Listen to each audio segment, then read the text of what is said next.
another classic Sunday night watch along. I thought about not doing a watch along tonight because we got some big football going down right now. Kansas City and Buffalo, 21-16, second half just started. I postponed this watch along 30 minutes later to try to give this football game more time to progress, and I figured we would go head to head with the second half, and that's exactly what's happening. We're starting this watch along at the same time the second half is starting. So we will eyeball KC and Buffalo as we watch the Royal Rumble 2004. It's finally the end of Royal Rumble season for the watch-alongs. We're running out of Rumbles to do. Next year, we'll probably get around to the first Rumble, the second Rumble, things like that. But we've really gone through some of the better ones here. But we haven't done 2004 yet. So that's what we're doing tonight. Looks like a pretty good one. Shawn Michaels and Triple H. Chris Benoit goes the distance. There's even some interesting undercard stuff. I think there's a Guerrero match on here, right? And something else that I now forget. But it looked like a pretty fun card. Going back, 21 years ago? If you were born during the same month of this pay-per-view, you can drink now. That's crazy. So that's what we're here to watch this evening as we eyeball the game. Hopefully you guys are having a great day. Hopefully you guys enjoyed Saturday night's main event last night. It looks like both shows were pretty fun. SNME was good, and so was Collision. I think Jacob Fatu and Timeless Tony Storm are the standouts from last night, but super fun night of wrestling if you're a wrestling fan. Between Saturday night's main event and Collision, we've had worse Saturdays. That's for damn sure. Plus, you guys got me before both of them in a podcast. So pretty good weekend for everybody, I would say. But here we are tonight to watch Royal Rumble 2004. I won't waste too much time because we are getting a half an hour or two later start here. And if you're on the East Coast, this is going to wrap up probably around 11 p.m. So I don't want to keep you up very late. So we're back to Peacock. I know we took a quick break from Peacock, went to YouTube last week to watch TNA Genesis, but we're back on the cock. Tonight, you're going to want to find Royal Rumble, Season 17, Episode 1. Runtime, according to Peacock, is 2 hours, 41 minutes, and 57 seconds. So not too long of a pay-per-view here. If we get going right away here, we should be done around the same time as we usually are for a lot of these watch-alongs. Quickly, I will do, while you guys are pulling up your cocks, I will go over here to the chat and say hello. It is great to see. Let me unpin this, my own message, so I can see everybody. There you are. Ernie Garcia, good to see you. Zane G, what's up? I peeked at Revolution tickets yesterday. I'm also trying to maybe score some ringside seats for the show here in Oceanside. So still trying to figure out what I'm doing there, but Revolution looks doable. I'll keep you posted. Bonkers, LFC, great to see you. Ray Fran, Kevin Plays in the house. We got Mike Rouse, Ben Espinoza, Victor Colon, Garrett Osborne. I lost my place. Where'd you go, Garrett? There you are. Ryan Dempsey, Michael Cuomo. We got Mohammed, the new one. There you are. David Brown. We got Domo 1997. We are Pro Wrestling. Good to see you. The Juliet's in the house. So is Mike Games version 1. We got Brandon McNeil here. And got you. We got Richter Rants. We got Jimmy's Reviews and Archives. WWE, WWF Fan 22. And George Morris chiming in with his token 5. What's up, Greg? How are you doing? How is Tito and Elizabeth? Old man robbed KFC. He said he did it because Matlock and Murder, She Wrote were boring shows. Matlock used to be filmed in the city that I lived in Wilmington, North Carolina, and I would always be around town and all of the landmarks there that they filmed that show. Never really watched it. I think it's a show for old people, just like Murder, She Wrote, which makes sense why that old guy robbed KFC. I hope he picked up the extra crispy because I really don't like the other two. Extra crispy's the way to go there. Tito and Elizabeth are doing just great. We're all great. Thank you so much for asking, George. Max Pokebra is in the house as well. And we have Juliet. AEW may have Amazon Prime play its pay-per-views. Cool. Okay. Works for me. We've got Wade, Just Smitty, Ramon Coffee in the house. Deshaun Robinson, what's up, man? It has been a while. 26 months you've been with us as a member. Adrian Grant and Foxstar Killer is here. Just got off work and heading home right on. You'll have plenty of time to get home, sync up with us, and catch up on the Royal Rumble. Thank you for the $2. And everybody else saying hello, welcome. Thanks for being here. Do me a favor, smash Mr. Thumbs Up button because we've got football, a lot of stuff going on. I need the likes. They help. They really, really, really help. So as we're watching this game here, we're going to fire up the Royal Rumble 2004. Greg going up against football and WWE Vault. What's WWE Vault running right now? Thanks for the $2 there, Ryan. But since we're getting a late start, I want to get going on the show here because some of you might live on the East Coast and some of you might be pussies and can't stay up too late like the rest of us big boys. So I want to make sure we're all good so you guys got plenty of time to get your beauty sleep. and all that jazz. AJ Daniels, your grandmother's more likely watching Matlock right now as we speak. That's definitely an old people's favorite show. It definitely is. I never really watched it, despite it being filmed in my area. All right, well, let's get going here on the Royal Rumble 2004. You guys know what to do. Go over to Peacock, get it pulled up. We're going to go 3, 2, 1, all hit play together. Once we do that, timer right below me will begin to run. So if you have ads, interruptions, got to take a whiz, something like that, and you need to pause, just sync up the timer to the Peacock, and there you go. That's how we do it, or Peacock to the timer is what I meant there. As Kansas City is punting at midfield, only up 5. Interesting. All right, here we go. Last week, I kind of botched the timer, remember? What I did is I did this. I shut the zeros off instead of turning the timer on, so I kind of fucked up. But we got it together now. I've got my fingers properly placed. All right, here we go. 3, 2, 1, play. There we go. We're rocking and rolling. Royal Rumble 2004. I don't even remember the last time I watched this show. I think I've seen the Shawn and Triple H match because I think I had to watch it for a video or review. But I don't think I've seen Benoit's performance ever. By the time we got to 2004, I was kind of done rewatching shit. I would rewatch everything from the 90s and even the Attitude Era, early 2000s. But once we got to 2004, I was pretty much out of the habit of popping in a DVD or a video from this time period and rewatching it. So a lot of these shows, 2004 and on, I've probably only seen one time. Probably never rewatched them. Like maybe Mania 20 I've rewatched, a couple times. But I've definitely not gone back and watched this Rumble ever, start to finish. So, should be good. And some of you, like Wade, may have never seen this one in its entirety.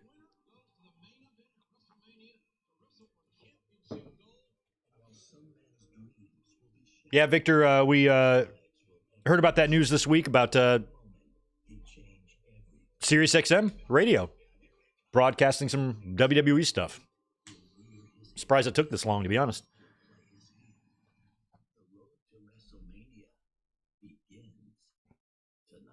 The road to WrestleMania begins tonight, and it almost begins for real tonight, too. Maybe this week. Next Saturday, it begins.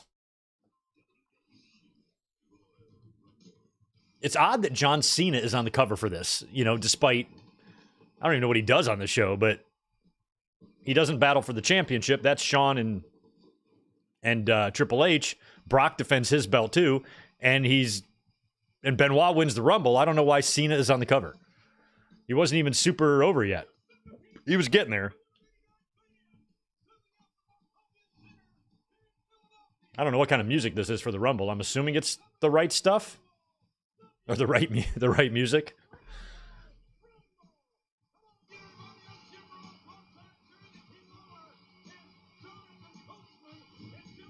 It kind of sounds like it's the music they used. This sounds like it, because you can sometimes tell when it's an edit. I don't feel like this is an edit.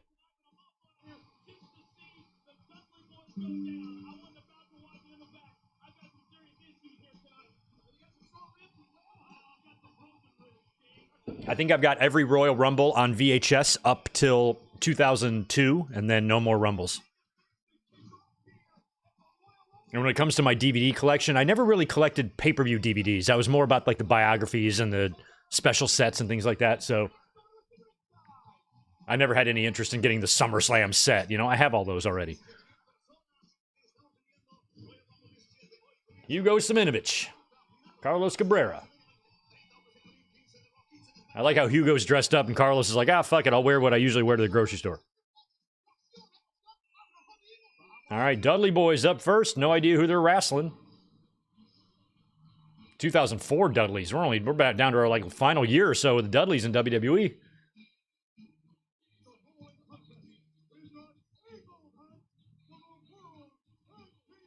Time felt like it went by slower back then. I mean, in today's standards, Dudley Boys would have what is considered to be a short run in the company. They came in 99. They were gone by 05. Or maybe it was 06. Was it the second one-night stand or the first one? Where they were kind of done. So it felt like they only had 5 or 6 year run in the company.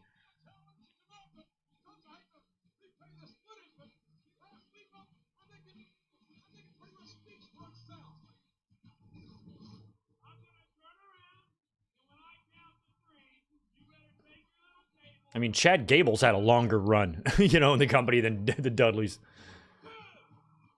Oh, Coachman's going to get 3D'd?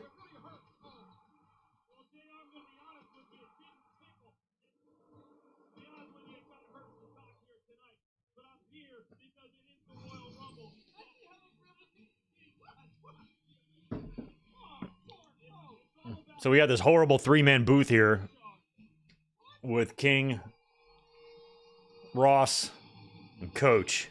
Oh, they're taking on Evolution? Oh. Who is it, Flair and Batista? It's got to be. It's got to be Flair and Batista. Were they champs then? Yeah, I guess they were, huh? Okay. Ric Flair in his guy liner years. Look at his fucking eye makeup. Like, it doesn't make you look younger. It just makes you look like you're wearing eye makeup. I don't know why he does that.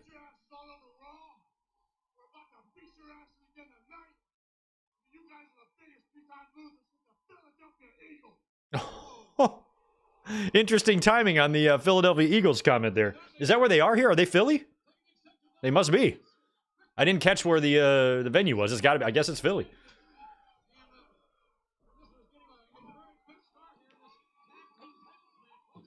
Not the best mic skills for Batista back in 2004. He would get better. Word on the streets is he's been seen in a couple of movies here and there. I think they're like straight-to-video movies or something. I don't know.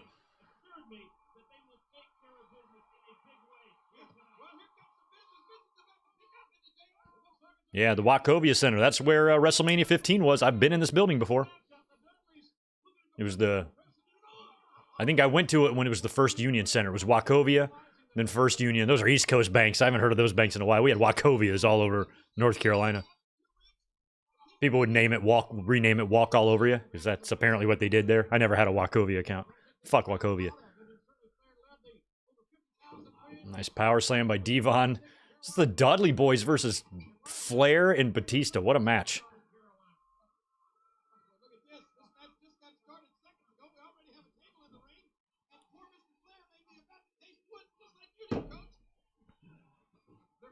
Oh, Batista angrily moves the...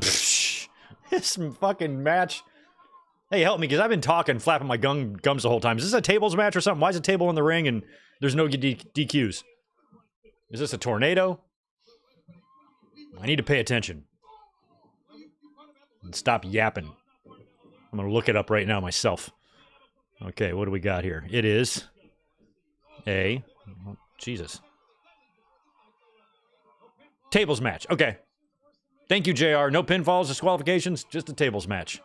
Now it makes sense.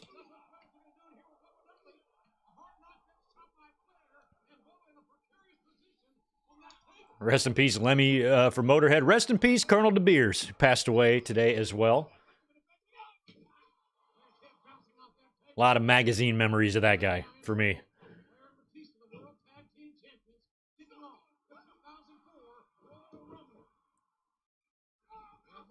Oof.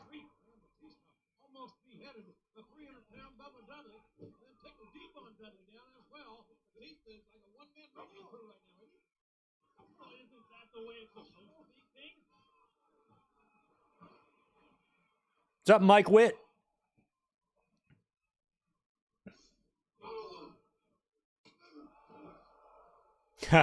We are pro wrestling #1 contender, Thurman Sparky Plug. I cannot believe he got a title shot on this show. That's crazy. Mike's got 5. Hey, Greg, I've not talked to you in a week, so I got to say sorry about the Lions. Who you got in the Rumble? I got Punk and Io winning it. I want Sammy to win it. I think with all those big names, it needs to be somebody else. You got Punk, Roman, Cena, Seth, Drew. How fitting would it be? It would be for somebody who's not totally on that radar to win, even though I think Sammy's on a lot of folks' radar. I want Sammy and Kevin Owens.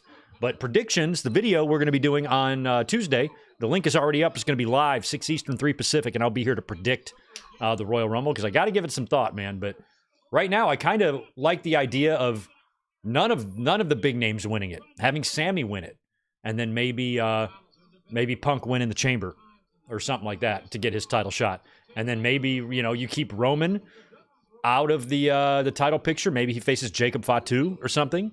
You know, you can keep Cena busy with maybe Cody Rhodes if Cody drops the title, or Cody can face Randy Orton if Randy Orton has something to do with Cody dropping the title. You could do Randy Orton and John Cena at WrestleMania. You could do lots of stuff. And I like the idea of Io Sky, but I'm a little bit terrified that Charlotte might win.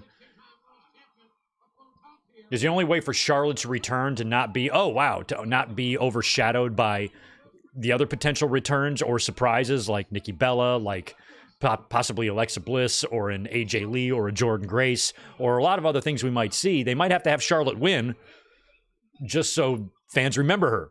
Otherwise, she's going to be probably largely forgotten, even though she's been gone for a year. I think fans are going to be talking more about Nikki Bella than Charlotte. So Coach got off headset there. He got brought into the ring. They ripped his shirt off. He's got taped ribs. Coach is a very unpleasant-looking person when he's shirtless, rolling around on the ground.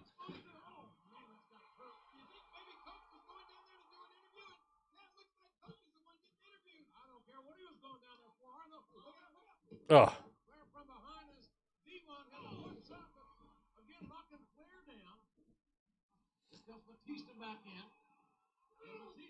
Oh, is that going to be it? That's it. Ball game. Fucking, I just put that together. That was Deacon Batista tabling Reverend Devon right there. Did they touch it? Did Jim Ross or anybody mention their history?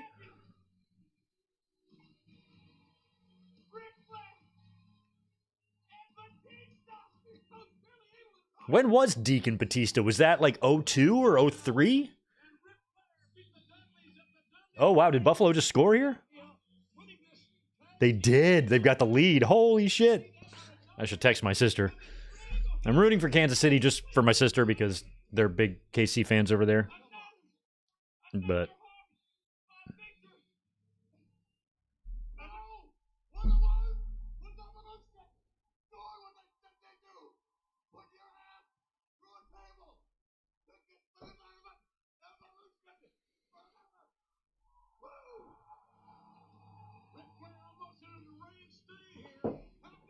Ric Flair, I dislike you immensely.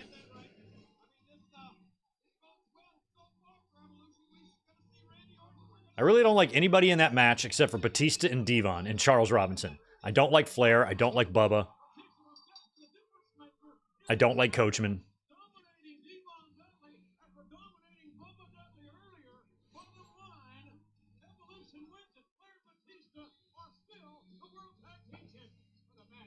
Yeah, a lot of people want to see the Bills win. I mean, I don't know. I'm kind of torn. I mean, it would be kind of cool to see. Like, nobody's ever three-peated.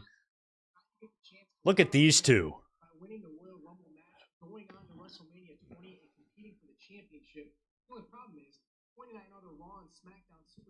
Look at Josh Matthews. If you look up little piece of shit in a dictionary, it'll show you that exact image of him. Frosty tips, horribly metrosexual shirt, little chain, his earring.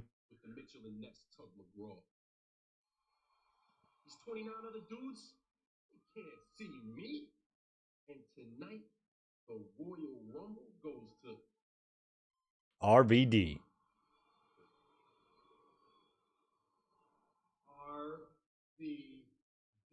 Hey, just wait about 2.5 more years, John. You'll get to know him real well.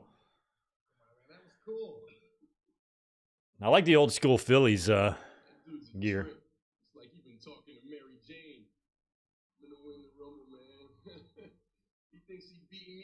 I don't like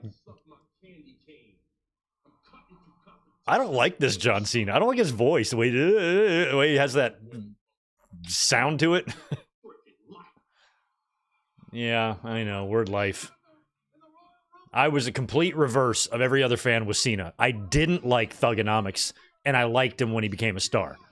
Every other fan was the opposite. They liked him, Thugonomics, hated him when he was a star. All of a sudden, all of his skills that he had when they liked him just went away. He just lost them somehow. Oops, lost my skills. All of a sudden, can't wrestle, can't talk, all that stuff. It was weird, because in 2004, he could do all that stuff, and then all of a sudden, as he gained experience, he lost the ability to do those things? Oh, okay. That's what the fans claimed, though. That's what they sat there with a straight face and told everybody. And believed it wholeheartedly. I'm like, that making no sense. Who's Ray fighting? Ray is going to go down, for me, top 5 all time. But he's never even had a top 50 theme song, in my opinion. I didn't like Who's Jumping Out the Sky. I don't like Booyaka Booyaka. The WCW one was fine, but it didn't really fit him.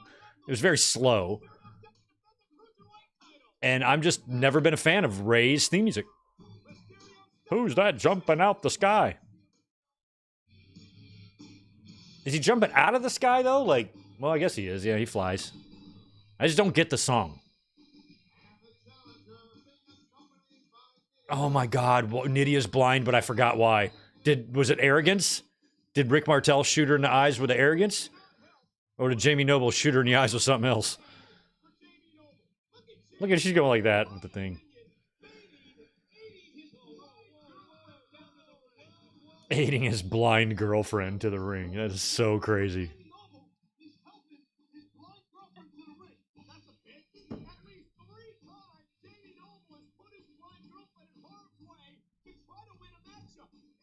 I forgot why she was blind. Oh, Tajiri missed blinded her? Okay, thank you. That makes sense. Is she the only person to be blinded by it?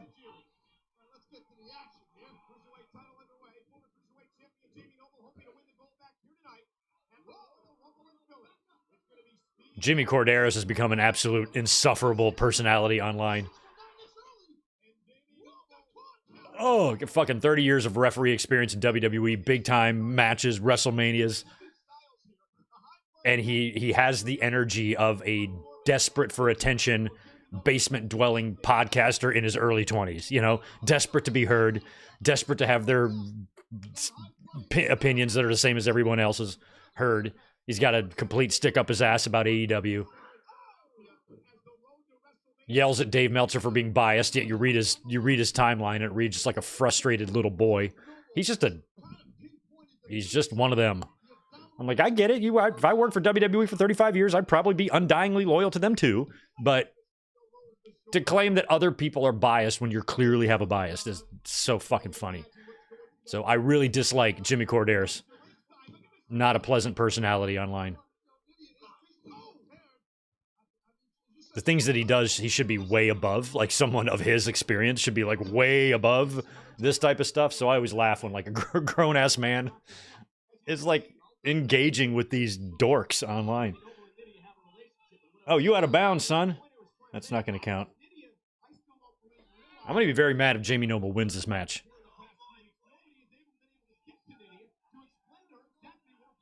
She's got those old people sunglasses, the RoboCop sunglasses, because it has the shit on the side, like no light can get let in.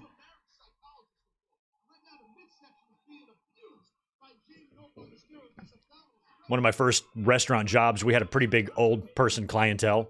I'm glad I don't have that anymore, but one of my first jobs, and we would call them the RoboCop glasses. RoboCop glasses on table 4. We got 2 RoboCops, table 5.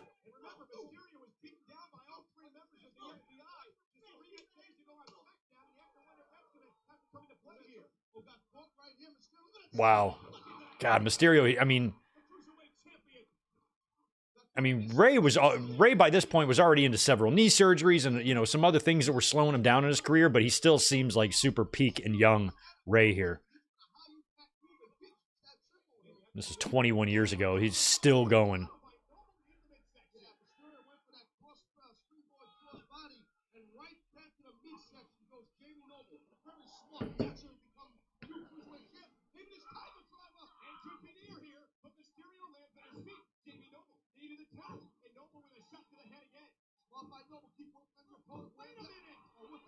Oh, Nydia grabbed his leg. Oh, no.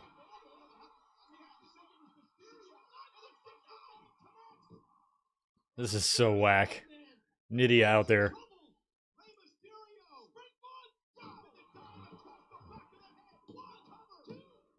Wow, beat him with the springboard leggy?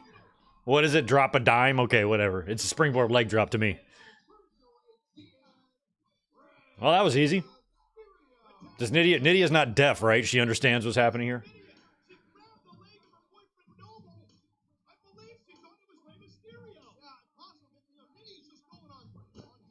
Now Noble's gonna be mad at Nydia.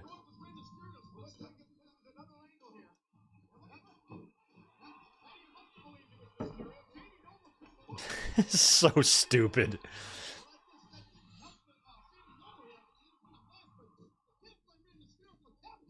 I don't know, it feels like a very 1998-ish angle or something. Blind Nydia accidentally costing her man the match.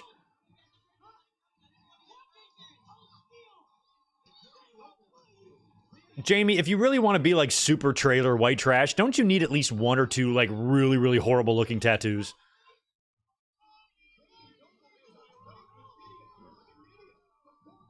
Like a tattoo that looks like you did it yourself in the woods, you know? Gotta have at least one of them.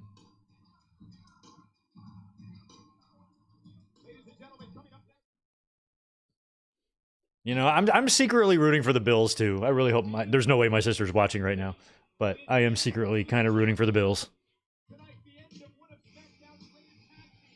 All right, Eddie and Chavo. The end of Los Guerreros. Nice Fox Star killer. Oh, fully... Fox Star's got two. I thought you said fully smoked up now. I'm like, nice. Nice. Fully synced up now. All right, so that means you're watching the Los Guerreros video package just like we are. I could watch this shit all day. Everybody wants to fight us. I love the song. I love the lyrics in Eddie's song. I'm not scared of you, my brother, because I'm Latin. My favorite line in a song ever. I'm going to say that. I'm not scared of you, my brother, because I'm Latin. Greg, you're not Latin. You lose the WWE Tag Team Championship. That's not just yours, that's half mine, man. Make me sick. I can't even look at you. Chavo, F off. F off, Kerwin.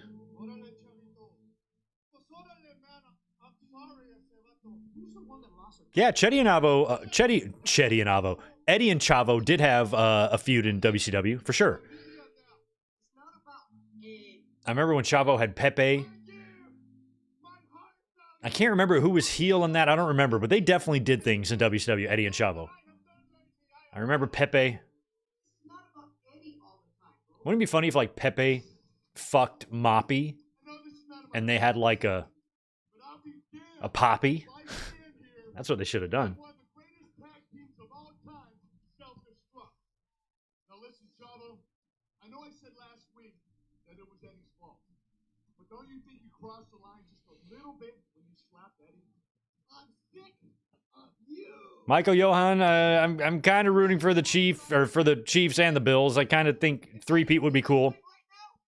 And my sister and brother-in-law are big Chiefs fans, and so I kind of want it for them. The whole family over there is just major Chiefs fans. If they go to the Super Bowl, I will be over there watching it with them. But also, you know, I think fans get annoyed with dynasties. And even though I think sports officiating is complete sketchy nonsense, it's just exhausting. I mean, I'm 47 years old, so every time there's a dynasty team, it's like the same. It's rigged. The referees want them to win. It's like that with the Lakers and the Patriots and the fucking Yankees and the Chiefs and the Cowboys and the Bulls. And every time like a dynasty is created, it's always the refs. It's always rigged to their advantage, you know. And I think that's just, you know, sometimes the refs can really suck, but I think the fans, once they just decide something is true in their head, it's going to be the refs' fault every time. Every single time, they're going to blame the refs no matter what. And while there are some shitty calls and some sketchy, questionable things, plenty of them here and there, especially in the playoffs, you just can't escape the fans insisting that it's 100% the ref's fault every time. That the team that they are not a fan of is being helped out. Meanwhile, if their team was a dynasty team, I don't think they'd be bitching too much about the refs. So I just think it's a very formulaic thought process that seems to come up every time a team gets good in any sport, no matter what. It's always the refs. And I'm sure sometimes it is the refs. It's just not the refs every time. But don't try telling the fans that.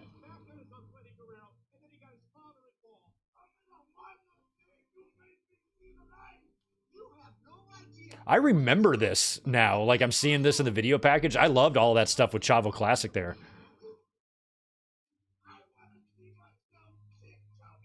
Look at these two, Angle and Eddie. The Shapes angle isn't in there. I always liked Chavo Guerrero's theme music. He brought this over from WCW. Dun, dun, dun, dun, dun. Dun, dun, dun, dun, dun, dun, dun. I love that. So great. I listen to that shit when I work out and stuff.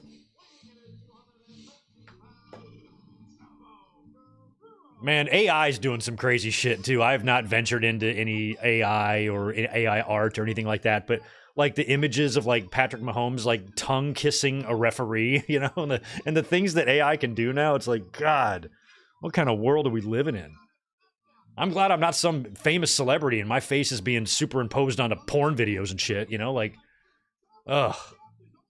All this crazy AI art that's out there, people can put my head on anything if they wanted to. Luckily, I ain't famous.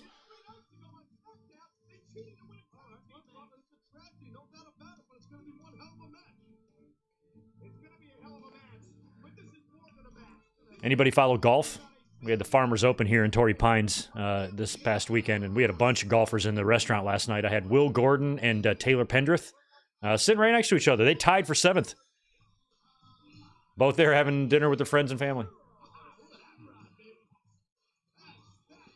Look at that thing. Look at that. That's the car I drive. I would drive that to work. Pickup truck with flames. Hell yeah. I need to get dice. I need to put dice in my rear view. The only thing I ever hung from my rear view ever was my tassel when I graduated for like 6 months.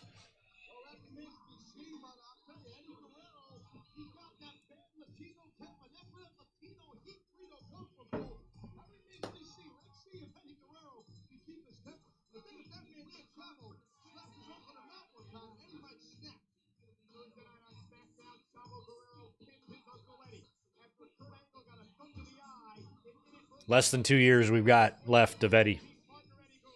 All of this year and most of the next. And he cashes out way too young.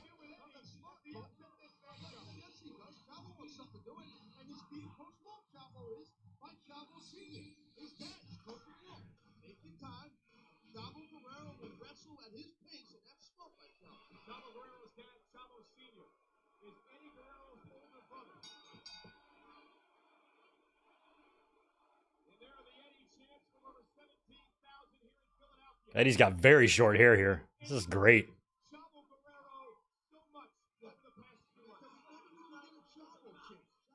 I liked most of what Eddie and Chavo did together. I liked everything Eddie and Ray did. And Los Guerreros, and I mean, however this match turns out, I haven't seen it and I remember nothing about it, but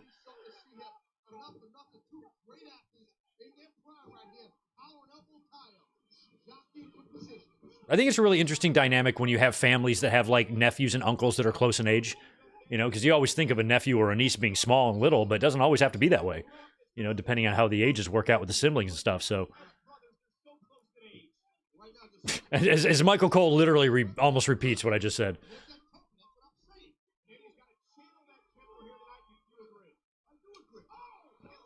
Like I only have one. I have one niece, and she's about to be 9.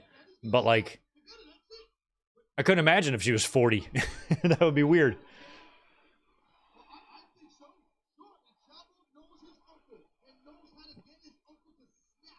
Michael, I have not seen all of SNME yet. I've only seen the Jacob and Strowman match, and I saw Nia Jax and Ripley, and I saw the finish of Gunther and Jay. I have not seen any of Braun and Sheamus or any of the contract signing. And I saw about the same amount of Collision, about 70% of it. So I'm still kind of catching up. Not a long one at work last night, so if I would have had time, I would have came up early and tried to bust out a quick review of both, but I had no time.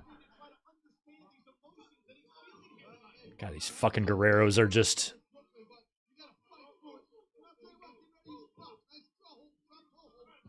I mean, you got to think when Eddie and Chavo go out there, like, hey, what do you want to do? I'm like, let's do backyard match number 17. You know, they probably have so many different, you know, variations of matches they can do and have done. Yo, Holmes, remember that one summer in 1986 when we were both out there and I jumped off the thing, you know, or whatever. They're working the match out.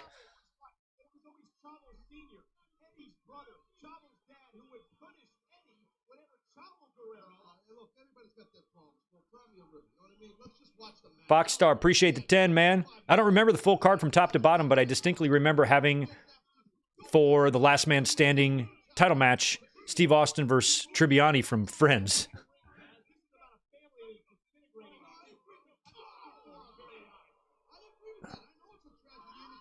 What is that in regards to?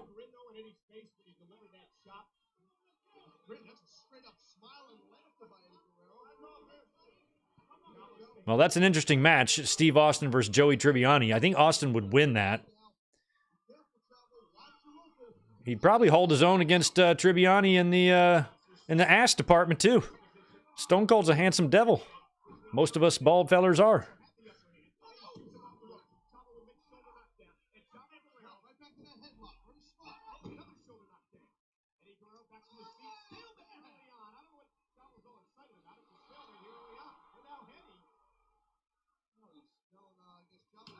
Oh. So fill me in for you people who are better with history than me. What does Eddie do for the rest of 2000? Oh, shit. I forgot. It's 2004. Never mind. I remember.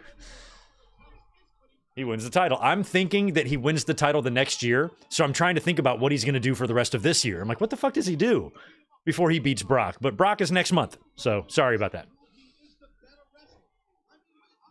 So yeah, then he goes to Mania, faces Angle. Loses to JBL.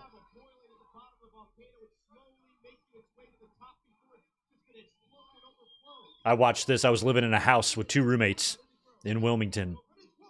And we had a big 3-bedroom house. Huge living room. You know, my big screen TV in there and whatnot. I only lived there a year, got out, got my own place. I've lived on my own since 18, and I've only lived with a roommate 3 years of that time. Maybe 4. If you can afford it, live by yourself. You can cook naked.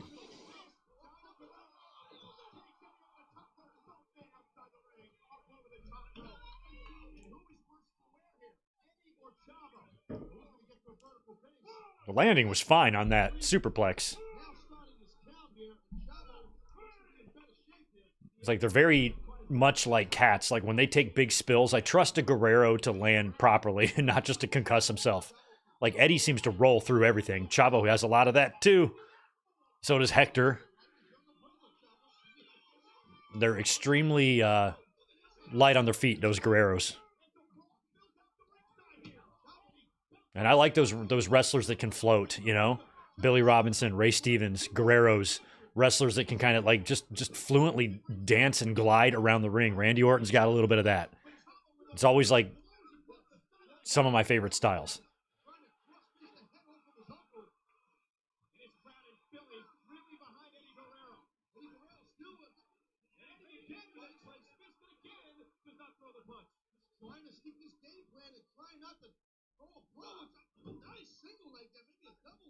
So then, reverse my question. What does Chavo do for the rest of the year?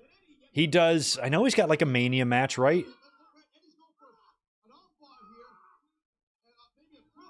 Probably cruiserweight stuff. Do they ever do like a... Does Eddie ever defend the title against Chavo? Why didn't they do that? I guess Chavo doesn't deserve a title shot because he's, you know, Chavo. But still. What happened here?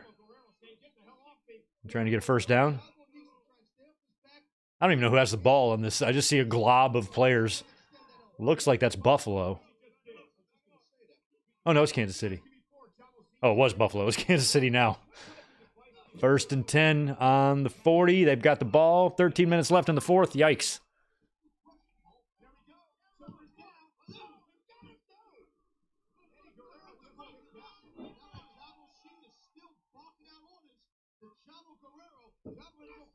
Rest in peace, Chavo Classic died a couple years ago, I believe, right?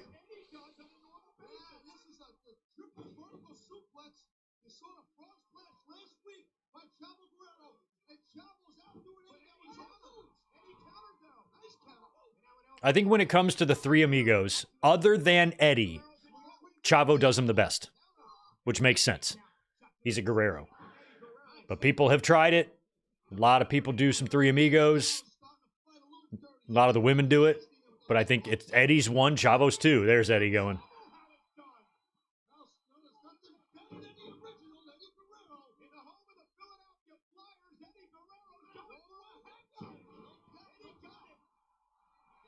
A hat trick on Chavo.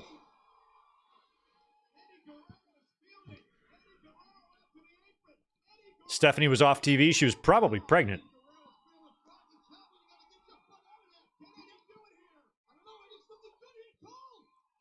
Damn. Eddie pins Chavo with the Frogger.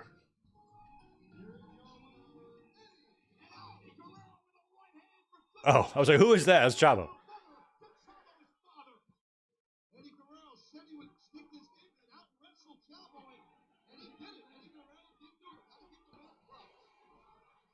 Knocking out his bro.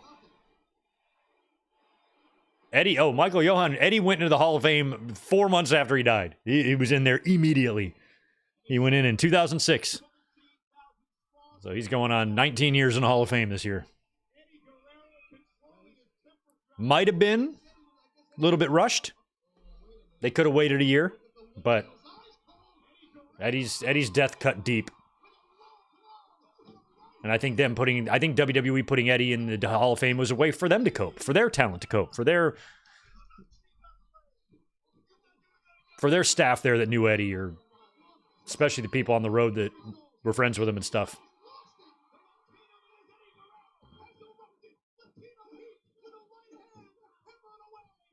Because like when Eddie died, and like when wrestlers die and shit, the house show schedule continues. You got to keep going. These guys couldn't just be off. They have to continue their lives and shit after losing a friend like that. So, things like the Hall of Fame and whatnot, that helps.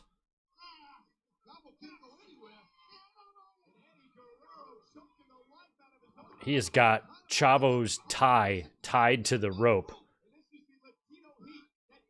Chavo's busted open. So Eddie's going to end this bullshit once and for all, I guess.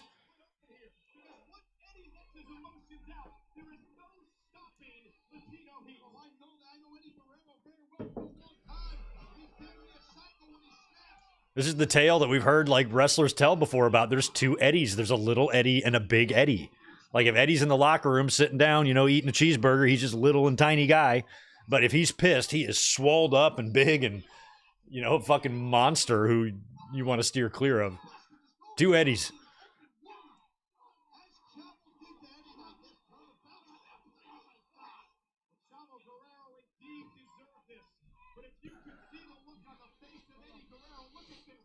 Well, Michael, we're going to get that answer pretty soon, I think. Oh, my God. Jesus, Eddie is really... Now he's... Oh! Dragging someone by their mouth. Jesus. That's your kid.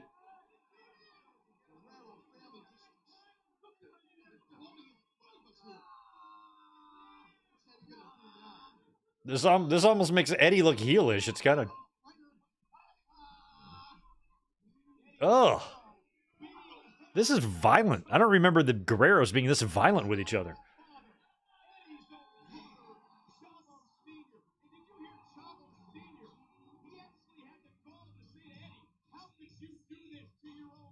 Well, I guess they'd had it coming.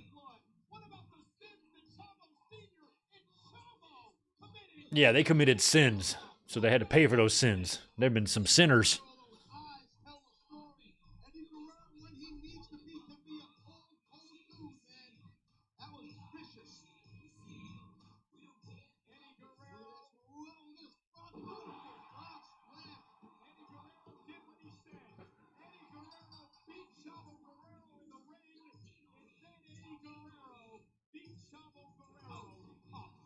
Huh. I love the delayed sell on the punch. I love that.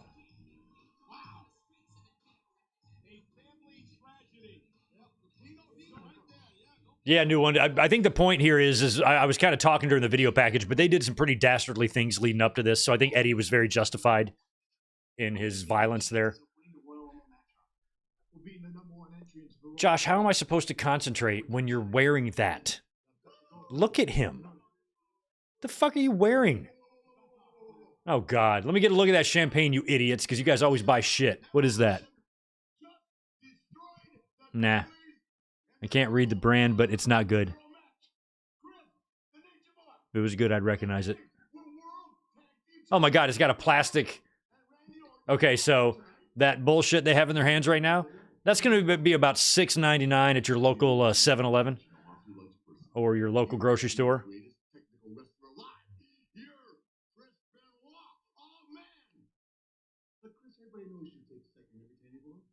Oh my God.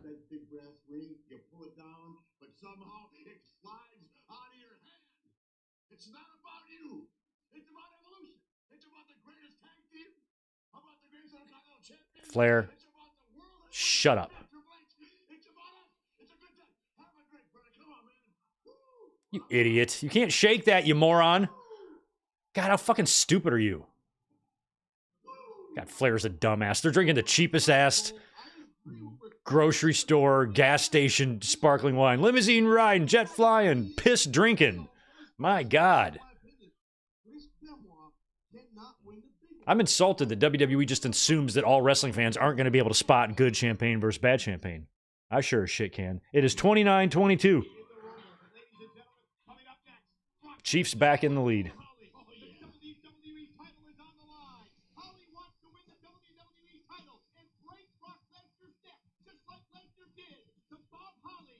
Yeah, got in his eye, new one. And champagne stings when it gets in your eyes. That's why all the athletes are pussies and they wear goggles because they can't handle it. Real men don't wear goggles in the champagne bath.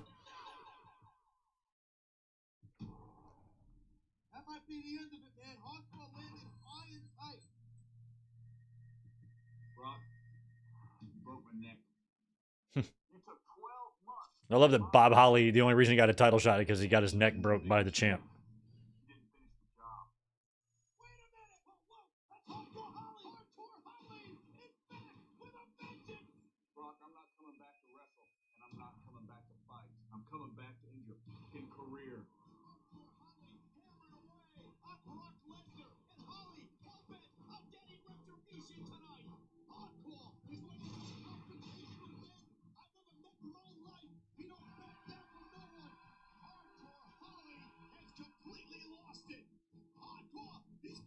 Oh, new one. You got commercials, huh? Where, on the Peacocks? I've killed ads on this video, so you'll get no... all our watch-alongs are presented ad-free as Bills are on the run. Oh, my. We got a game here in Kansas City. My sister's probably having a heart attack. I should text her.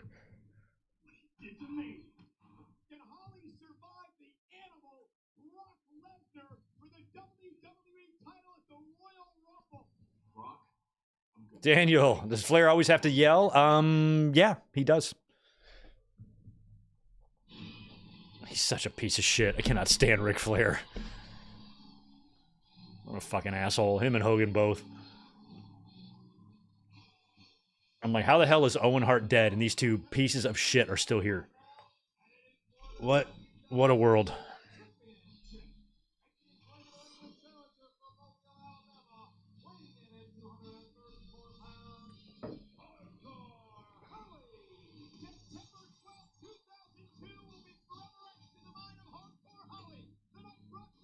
First time I ever saw Thurman Sparky Plug, who I think was in the Royal Rumble. It was not like 93.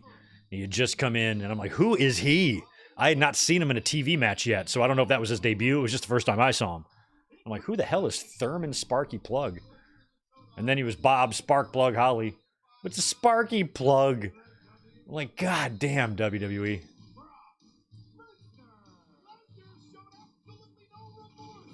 No remorse. No regrets.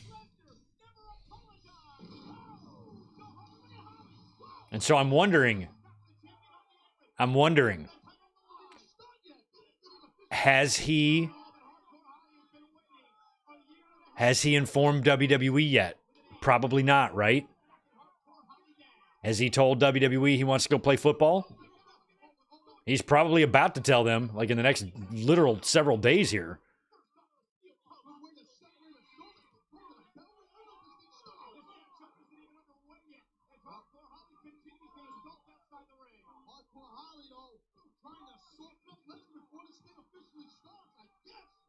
I forgot, does Goldberg and Brock get into it, the Rumble here?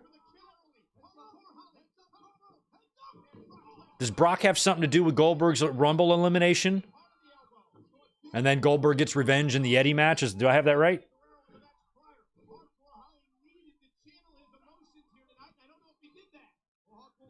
Yeah, Bills are moving. They got a 2nd and goal here. Wow.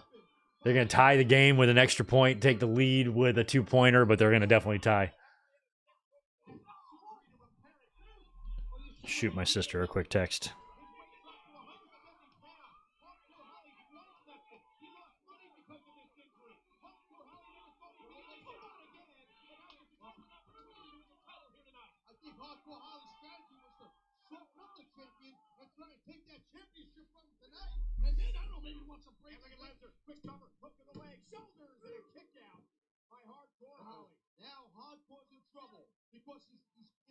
Oh. All right, threw it away. 3rd and goal.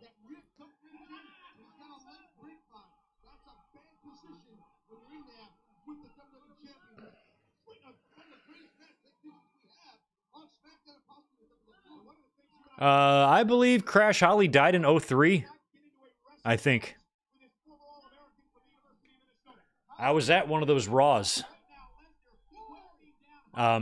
This was late in the year. And there was some type of montage on the Tron, and I remember it was Stu, Elizabeth. A lot of people died in 03.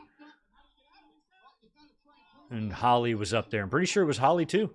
Crash Holly died in 2003.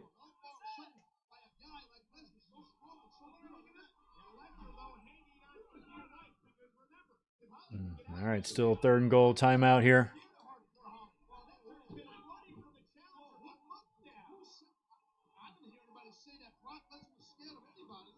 I mean, Bob Holly ain't going to be bullying Brock, you know? Look at this thing. It's kind of like a muscle buster.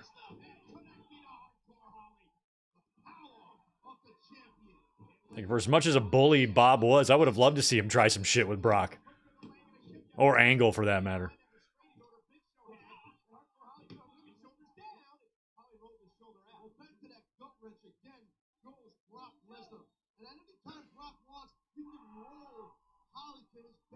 I had to be crazy wrestling Brock, too. Like, think of all the people he wrestled. They've never felt anything like his just power and ability. Like, this guy's insane. It probably just had to be a trip being in there with him. Like, I cannot believe this fucking guy. Never seen anything like this before.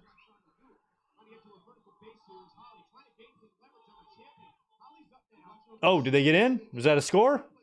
4th and goal. Holy shit. You got to go for it. No pain, no gain. You got to go for it, Buffalo.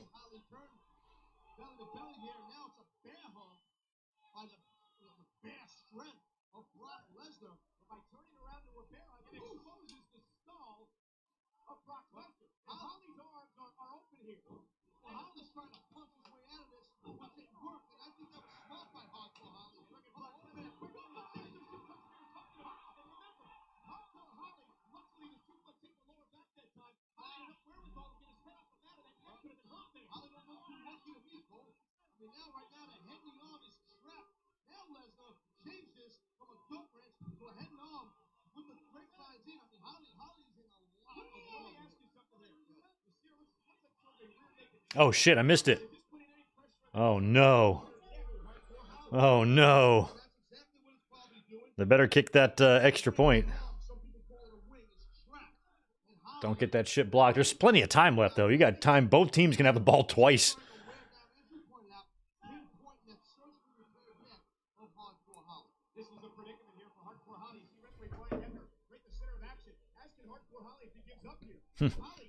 I just texted my sister that, you know, that emoji with the... it's not a smile, but it's just the straight face. Like, oh no. Oh, there's that cardiac arrest time over there.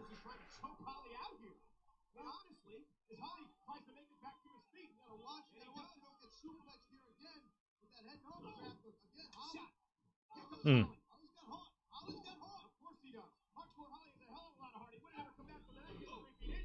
Hmm.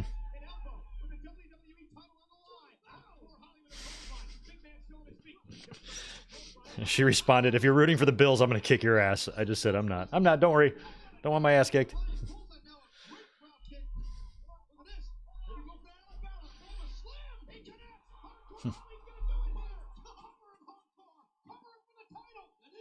Cover him for the title. Michael Cole, shut up. I think them frosted tips from a few years ago leaked into your brain.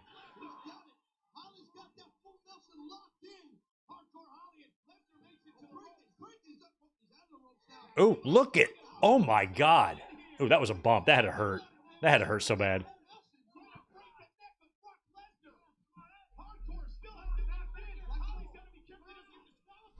Oh, she is sassy. I would be too. I'd be on pins and needles if this was the Lions.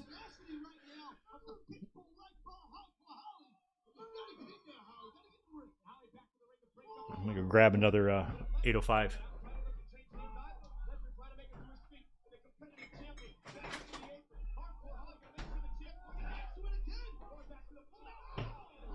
Ooh. Holly hung up on the top rope. Hopefully Brock can wrap this match up during the commercial break.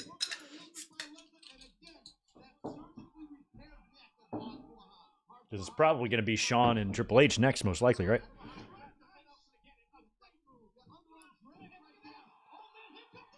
F5. Just going to take one? Yep, that's it. Brock wins.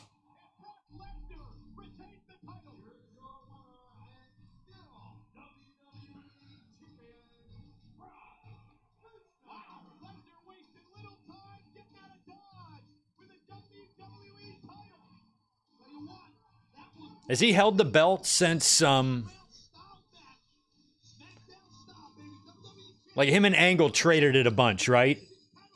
Was it like SummerSlam that he won it back? Has he been champ since SummerSlam?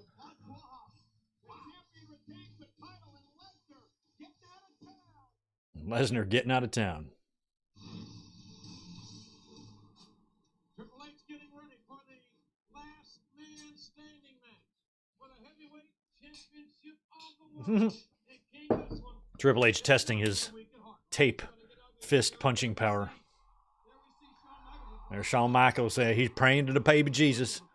Please, baby Jesus, have me win this match and let me be a sexy boy. All right, they got quite the past here. And it ain't over yet. They're going to main event Mania together. And then do Backlash, right? All right, Chief's on the move now.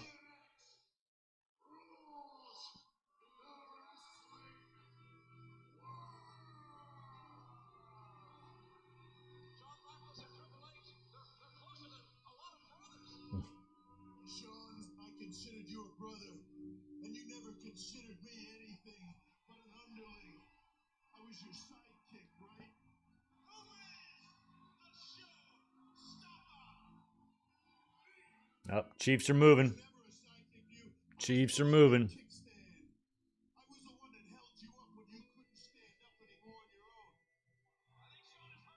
When I was over there watching the game last at my sister and brother-in-law's house, I mean, they're crazy Chiefs fans, like Chiefs everything over there. And so I kind of posed the question, I'm like, what are y'all going to do when they have to rebuild? Like, I mean, all dynasties end, you know? Look at what the Patriots are going through right now. Look what the Cowboys went through, and look what the Bulls have been going through ever since, you know? Like, so everybody, if you have a period of great success, you're going to have a period of great shittiness. So, like, what are you going to do during that time? You know, watch every game on the edge of your seat, or are you going to tune out? You know, pick it back up when they're good again. I'm curious. Like I did with the Red Wings. I was all about hockey from like the mid-90s to mid-2000s and then stopped giving a shit.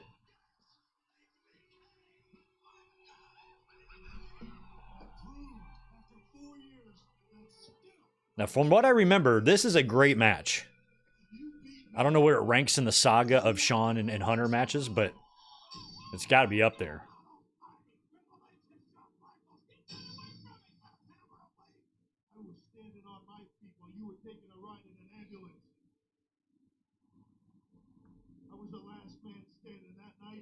It's like Shawn got the wins up front, and then Triple H got everything after.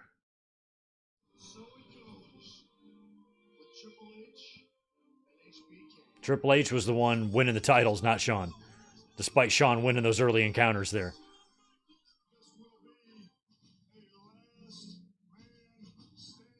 That was so weird in 02. Shawn looked so out of place with that big gold. It just looked weird on him.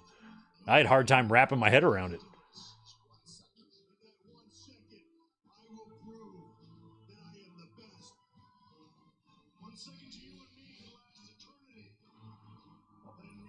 It would have been wild seeing that image in WCW had he gone there. Oh, wow. Chiefs are about to put minimum 3 on the board here.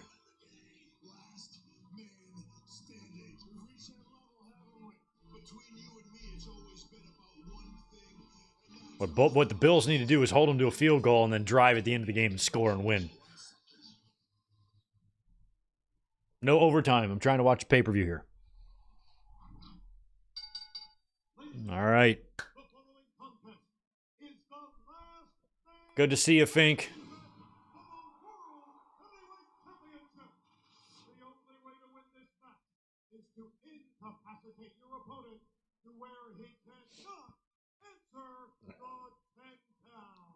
All right. Incapacitate your opponent.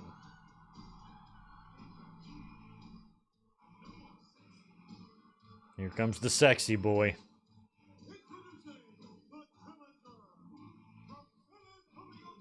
Shawn wore this gear leading up to WrestleMania 12, I believe. That dangly shit. Is this the one where he gets it caught in the... Maybe not. One of them pay-per-views, he gets his chains caught in the grating there.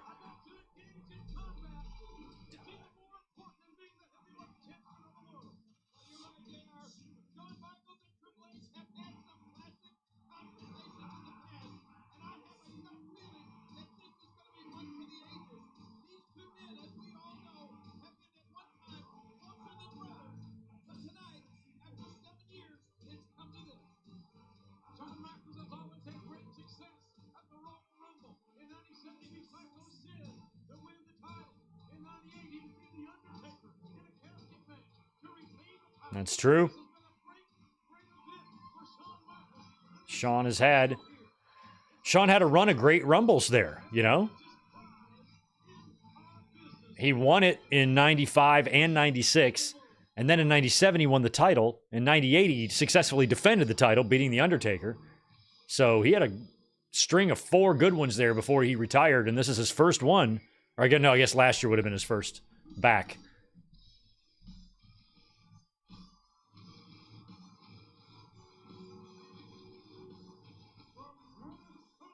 He had a good one in 93, right? Beat Marty Jannetty. That was a good match. Shawn has done all right at the Rumble.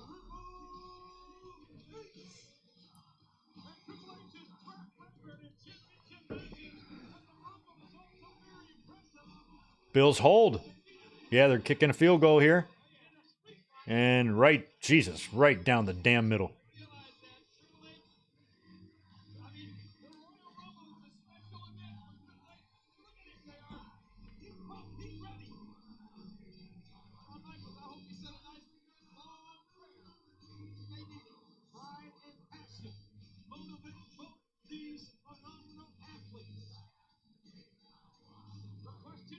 True, We Are Pro Wrestling. I didn't think about that Shawn was in there at the end with Luger and Brett.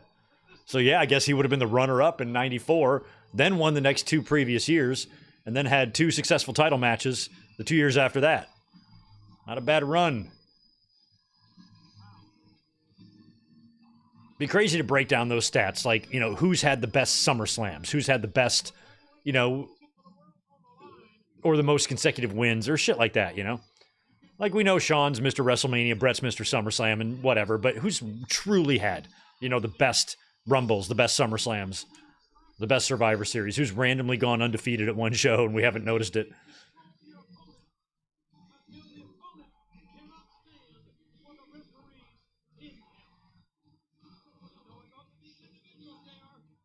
Oh, your high school plays Motorhead theme when they come out for home football games? That's cool. One thing I've always wanted to do is go back to my old hometown on a Friday night and go to a football game at my old high school. Just sit in the bleachers, see what it's like. Because that was like the place to go when I was in high school. Every Friday night, everybody went to the game. And that's just where y'all hung out and did naughty things in the parking lot and, you know, that type of stuff. Very Friday Night Lights. So I'm curious, like, what the vibe is like now. Actually, I probably don't want to go. I'd probably get fucking shot or something. The world doesn't feel as safe.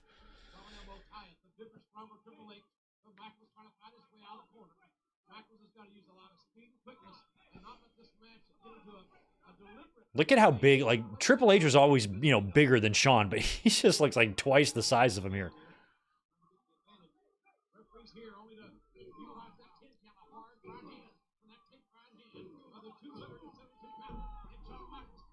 $272. Wow.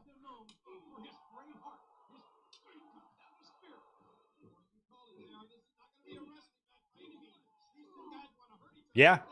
I think, well, he wore red ones at the Rumble. I'm not sure if that's the same one, Rumble 98. But he was going to be done wearing the trunks here soon. I think after he gets hurt, right? He gets hurt here later in 2004. Hurts his knee, comes back, and he's wearing the baggies. Help conceal them knee braces.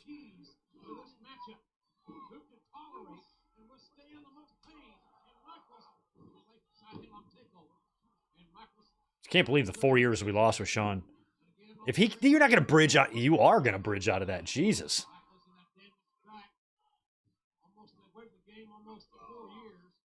It's so funny how Shawn can be a combination of like jacked and skinny at the same time. Like, he's not a small man, but he comes across scrawny. Yeah, but he's bigger than me. Slightly.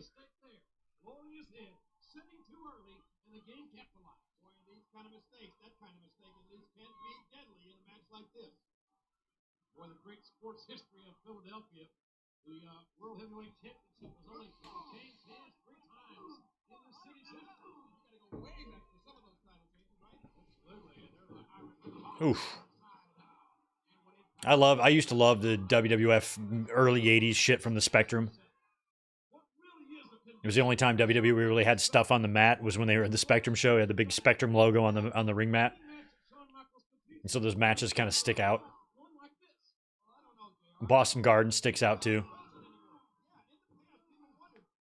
Because of how they had the they would sometimes do like the ramp to the ring. Oh.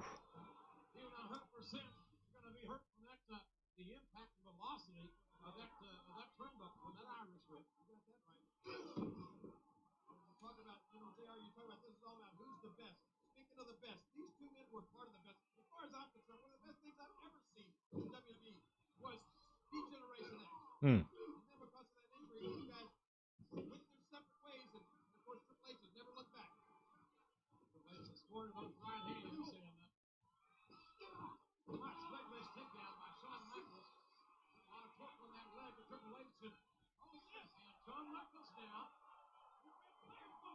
Oof.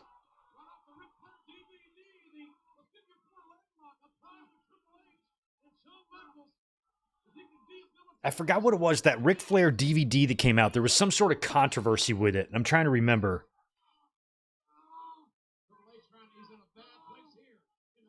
The nice one, the white one with the title. It's on the shelf somewhere.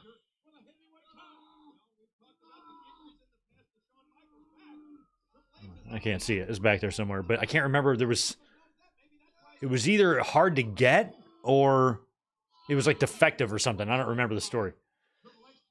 I think mine was fine. Yeah, we got no blood in this match yet. I don't know how long this match goes. I'd assume 25 plus. What time we got here? Yeah, probably about that.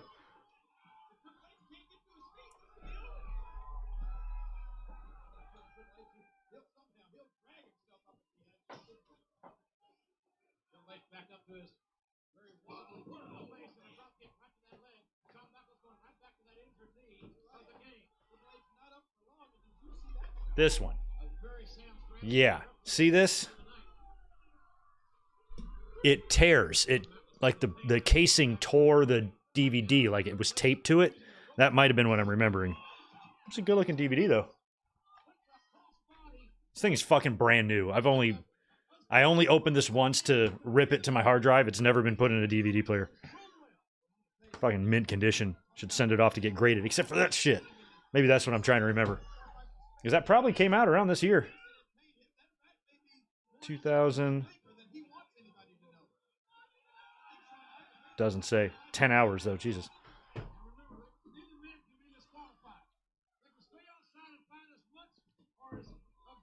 All right, we got our first, nope, our second now table. Yeah. Oh, Fink. Yeah, all right, it's 2004. We still got the honking monitors out there. The big metal, deadly, sharp, body mutilating, career ending monitors that are out there that are just freaking scary looking. Ugh. I think, what do they got in AEW now? They got the, what was Excalibur saying? Like the wooden oak or the solid oak tables? Oh, shit. Oh, shit. That was 4th down.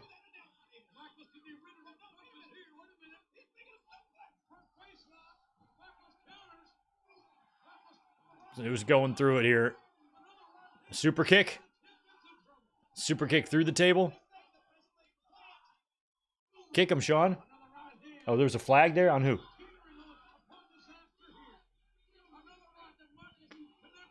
Okay, nope, it's going to be Chiefs ball. Which is going to probably be game over.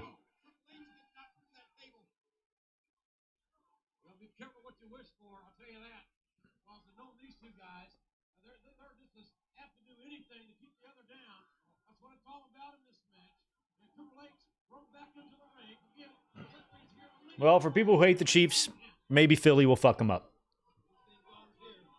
Buffalo's got 3 timeouts, so I guess the Chiefs have got to do something here. They can't do any kneels. So Buffalo's got a chance to get the ball back. This is not over. As the game gets backdropped hard over the top rope. It's like we got a nail biter here in the NFL. We got Shawn Michaels and Triple H over here for the championship. I hope wherever you guys are at home, you've got multiple monitors. I have 4 monitors in front of me. Only 3 I'm using. You guys, pay-per-view, football game. And then another monitor that's off. Oh my God, Sean. Jeez. Oh. Oh, the way he landed and slid into that chair. Holy shit.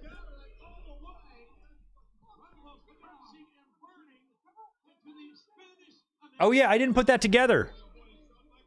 Is that the 3rd time? So all 3 Super Bowls are going to be the same? Chiefs, Eagles, 3 in a row? I kind of forgot about that. I forgot who the Chiefs' opponents were in the last 2 that they've won. Holy crap. So that's never happened before. The Bills went to 3 in a row, but have we ever had the same 2 teams play 3 in a row? That is nuts. Oh, Sean's busted big time. Sean has got, I see how his hair is right there. I swear that's from where Brett pulled out the hair in after King of the Ring 97. He's got that spot there. And that's not a normal spot for balding to happen. So I'm convinced that that's where Brett got the clump. And that's a scar that stayed with Sean forever. Oh, he hit the side of that chair.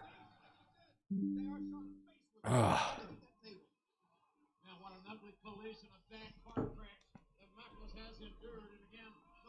Oh, they played the Niners last year. Okay. Oh, okay, that's right. I forgot the Chiefs have also won Super Bowls prior to this, right? Yeah, I kind of am sketchy on my my recent Super Bowl history. Like, who've won? Give me the last 5. Who've won the last 5? Help refresh my memory. Oh, God. Sean overdid it.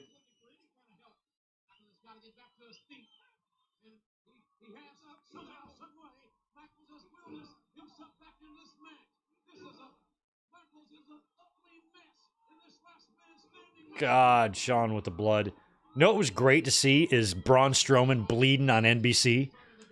I'm so glad they used blood on national television. Oh my God.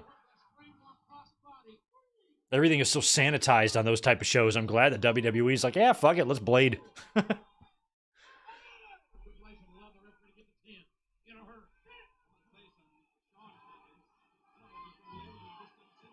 Well, Buffalo put up a good fight.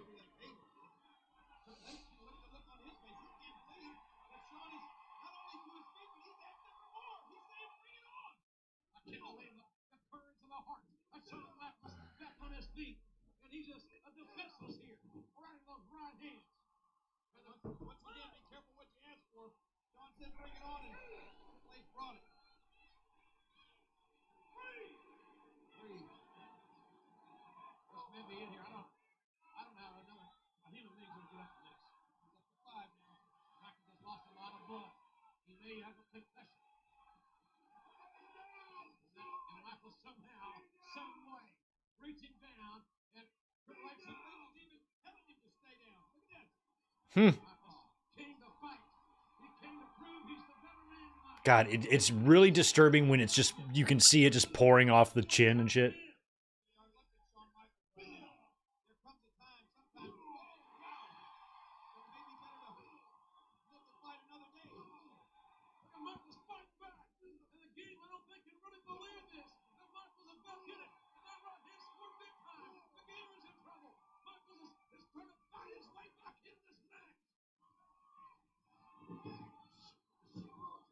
Ooh, big spine buster, Arn Anderson style. Sean with the literal crimson mask.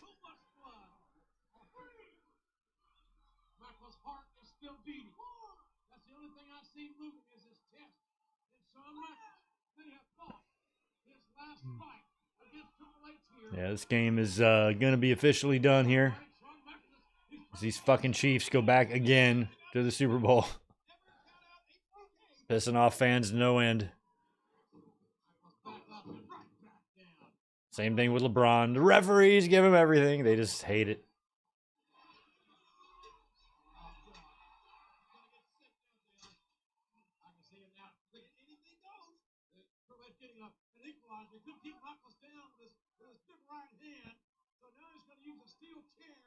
God. Oh.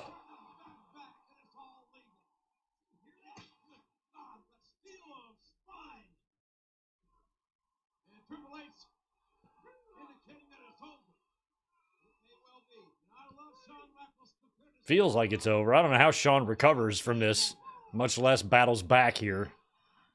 But I know he does. All right, Chiefs have kneeled it out, and that game is done. Chiefs, Eagles.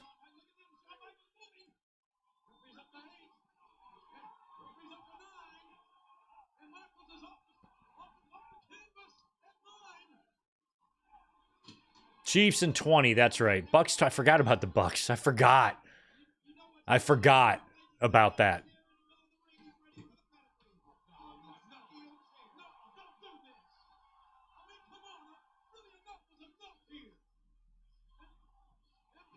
Oh.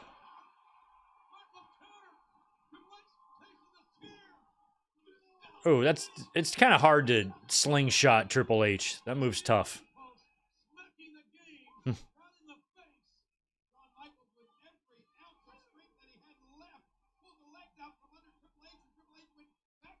So that means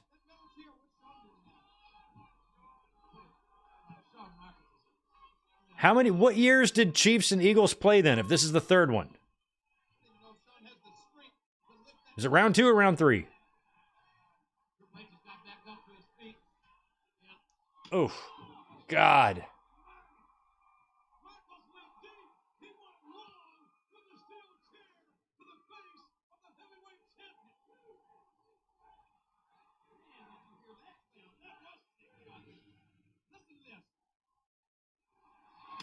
Oh. Hmm.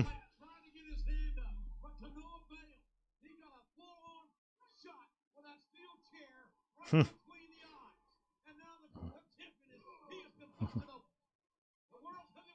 All right, I have plans for Super Bowl Sunday, according to my sister. Block your calendar, bitch. So I'll be over there rooting for the Chiefs.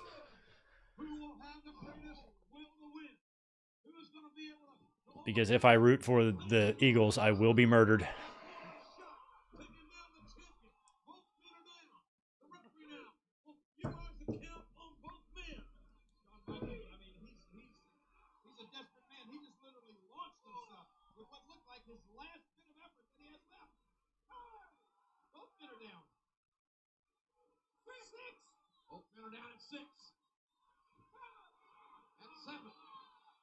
Sean is going to nip up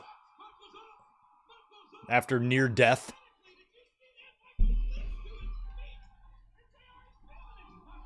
JR's feeling it.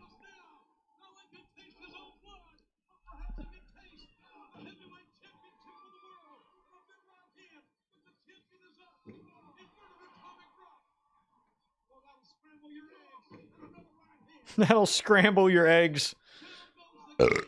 Oh, sorry. I forgot I was live. Yeah, sometimes we'll just burp when I'm home alone. Sorry about that. Brain lapse there. Don't worry, I won't accidentally get naked or anything.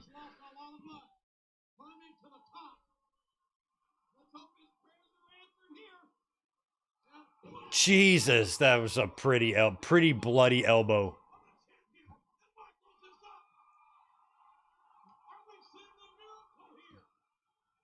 Now they're both bloody. Sean would sometimes get like, I've lost so much blood, I'm going crazy vibe to him in matches, which I love. Not quite to the level like a Terry Funk, but you could definitely tell like shit starts not mattering to him the bloodier he gets.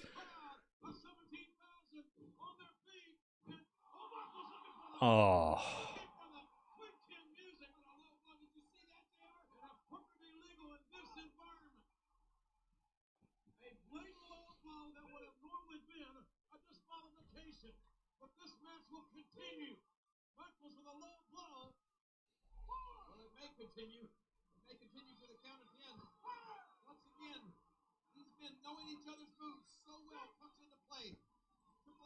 Oh, my bad, Ryan. Did I miss super chats from you? I'll try to locate them. I thought I got everybody, but I've been very distracted. We've been watching two things going on. I think I got to go into my settings and pull them because I'm not seeing them as I scroll up and down the chat. We'll find them, Ryan.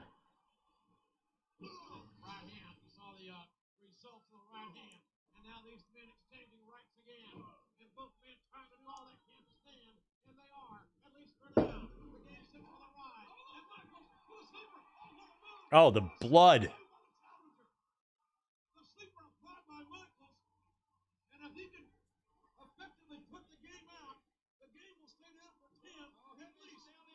Oh, yeah, I'll go pull these now.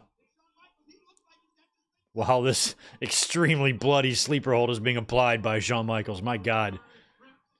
Just when pools of blood start formulating like under you, that is just nuts.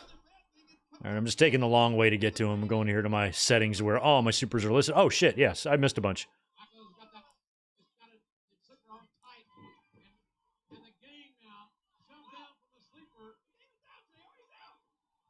Cool. I've got 1, 2, 3, 4, 5, 6 or 7 to answer. I've got them pulled up here. We'll get to them in a second. Thanks for the reminders. Trying to watch that game and doing this.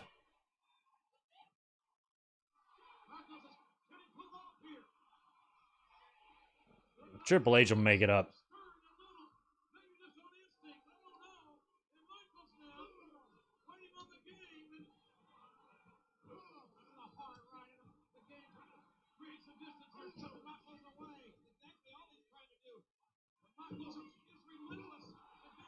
Oh, DDT. All right, that's going to take a few seconds. The first one I missed was Daniel Got $5 from you. Finally, I'm home for one of these. Longtime viewer, first time watch-alonger. I thought you had been here before for watch-alongs. Unless there's another Daniel Mendon. I might be confusing you with somebody else, but welcome. Thank you for being here. Ryan, now I see yours. 2 of yours. I'll get to him in a second, because now Sean's up already.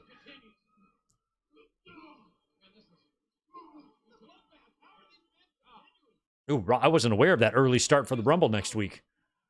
I'll have to look that up before I post the link. I'm going to do that tonight, by the way.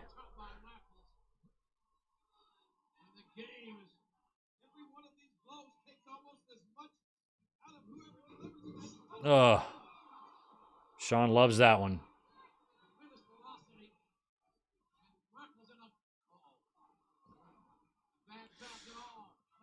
Oh, this is just an unnecessary bump, belly to back. Nope, Sean's going to...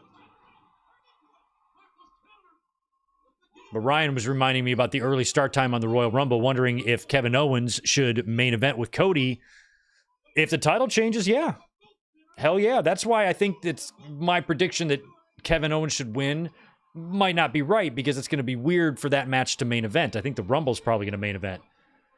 So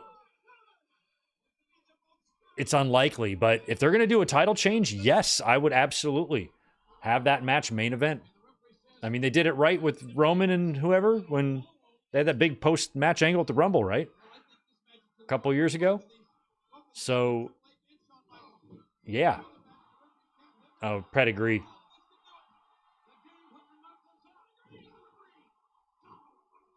I will say this, if that match main events, I almost think that spoils the ending, you know? Having Owens win to close the show, I'd be into it. You also had another 5. In the first 3 segments of this show, we saw the final 2 in the 05 and now the winner of the 06 Rumble. Oh, yeah. Huh. That's right. Oh, man, we got to watch that Cena and Batista one again from 05. Oh, now, Fox Star Killer, I saw yours about being home, and now you got 3 $10 chats that I got to hit. I'll hit them in a second.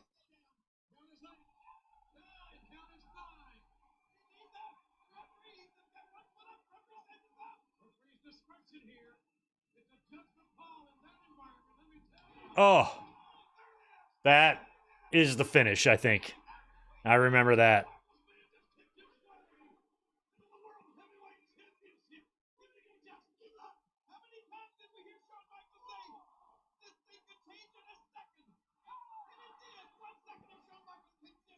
I mean, technically, Sean's pinning him with his foot.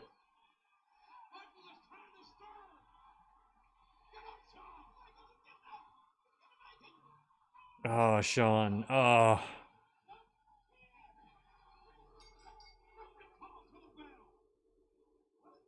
This is the finish to Daniel LaRusso and Johnny Lawrence in Cobra Kai when they finally have the rematch in the backyard. And they both knock each other out. It's a tie.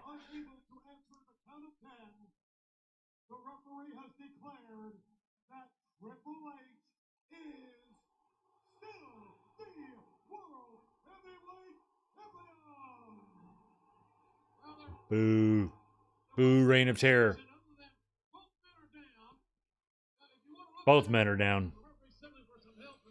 Foxstar, you had 10 for me. Got a funny story to tell regarding this pay-per-view. One time I was putting together pay-per-view cards for a fantasy wrestling league that never materialized. I used this pay-per-view as a template for one of the cards. Oh, that's cool.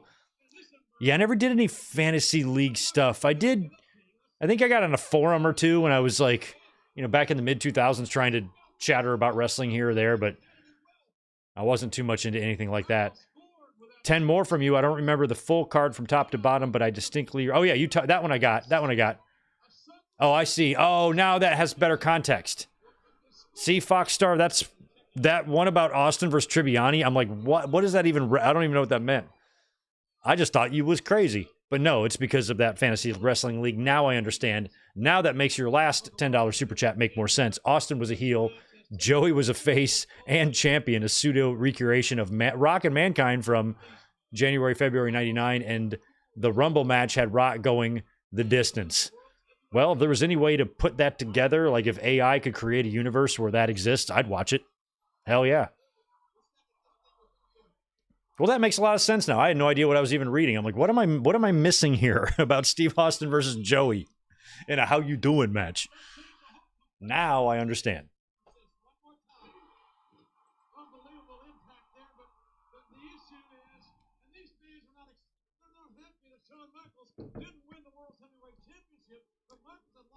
I mean, we should think about this Rumble and Mania scenario here, though, and think that there is a chance that maybe they try to pull some shit like this year.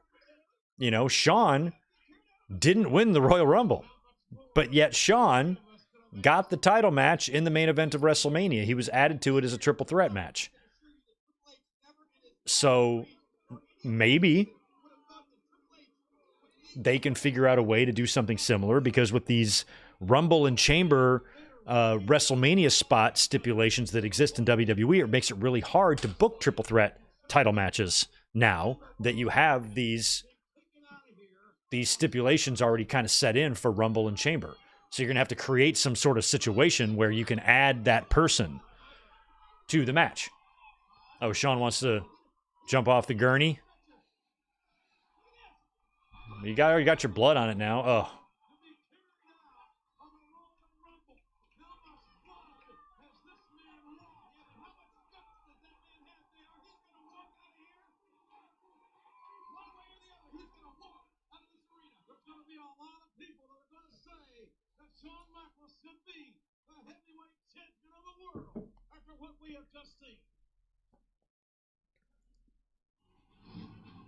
Yeah, I mean, this is how we'll get the triple threat match, because Shawn has a case that he should still get another shot here, since, you know, Triple H didn't really beat him either. So I guess that's the excuse they use, but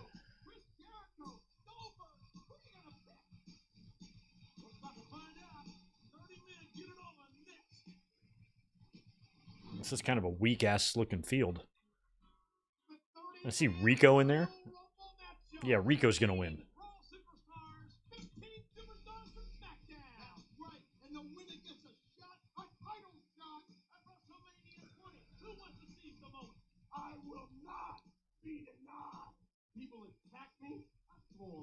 This is my shot tonight. I'm going to throw 29 other superstars right over that top rope and win the Royal Rumble for the first time in my career. Yeah, Angle never won the Rumble, did he? That's whack.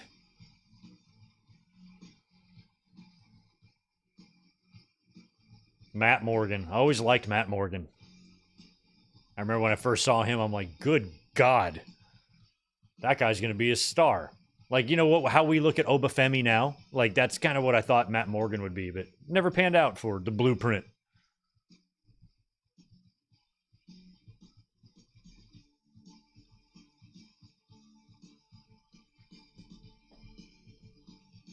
Very interesting rock music montage here. Goldberg, you're such a piece of shit.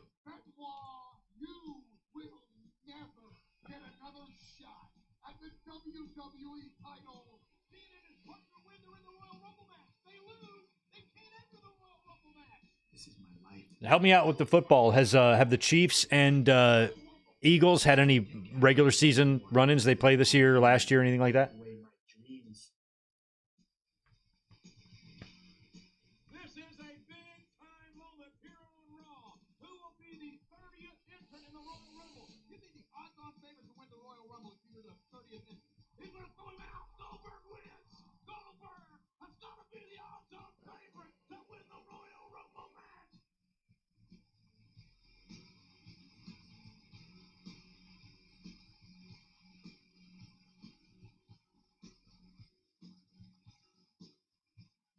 Oh, yeah, Randy Orton and Mick Foley were starting their thing.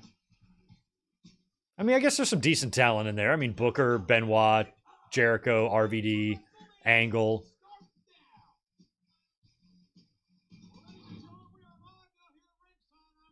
Benoit. It ultimately wins.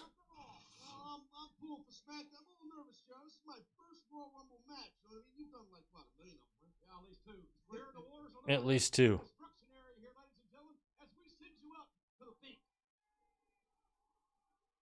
Ladies and gentlemen, it is now time for the Royal Rumble. Oh, crap. Are we almost on the exact anniversary of this show? Yeah, January 25th. Today's the 26th. Wow, almost nailed it. We've had that happen a couple times. We've landed on the exact day a few times. Eventually, statistically, you'll do that. Oh, look at T Swift. Look at T. She's awesome. I'm a Swiftie.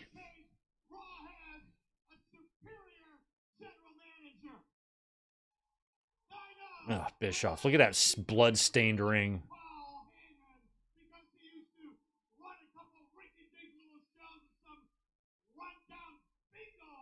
Yeah, the bingo hall, we know. WWE ran that very same bingo hall for NXT just a few weeks ago.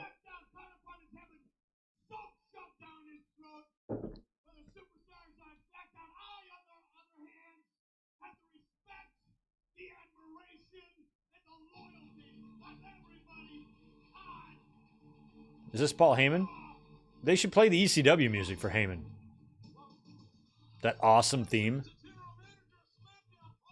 Look at Heyman. That ponytail's too much.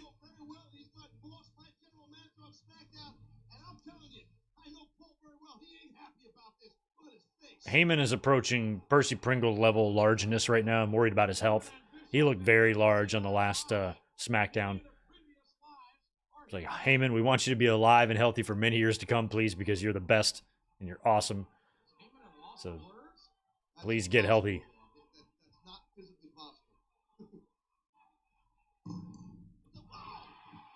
Okay.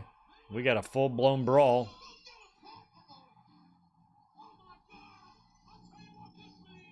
Of course, he's got his little four-wheeler. Sheriff Austin. I hated this era of Austin. Like, Austin on the four-wheeler just wasn't appealing. Just driving around like you're fucking 5. It was just weird to me. I liked Austin in a Zamboni and in a beer truck and some of the other things he's driven. Cement trucks. I hated the four-wheeler.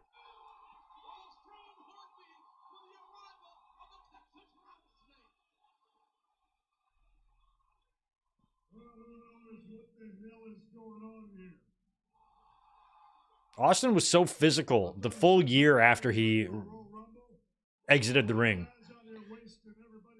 He was having brawls with dudes, you know, like if you're going to do all that, just wrestle. He had a very strange retirement, you know. I just don't feel like he needed to hang it up that quickly. I think it was more mental for him.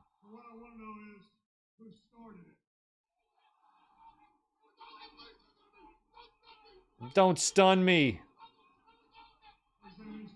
Like, you could just run out of the ring, Heyman.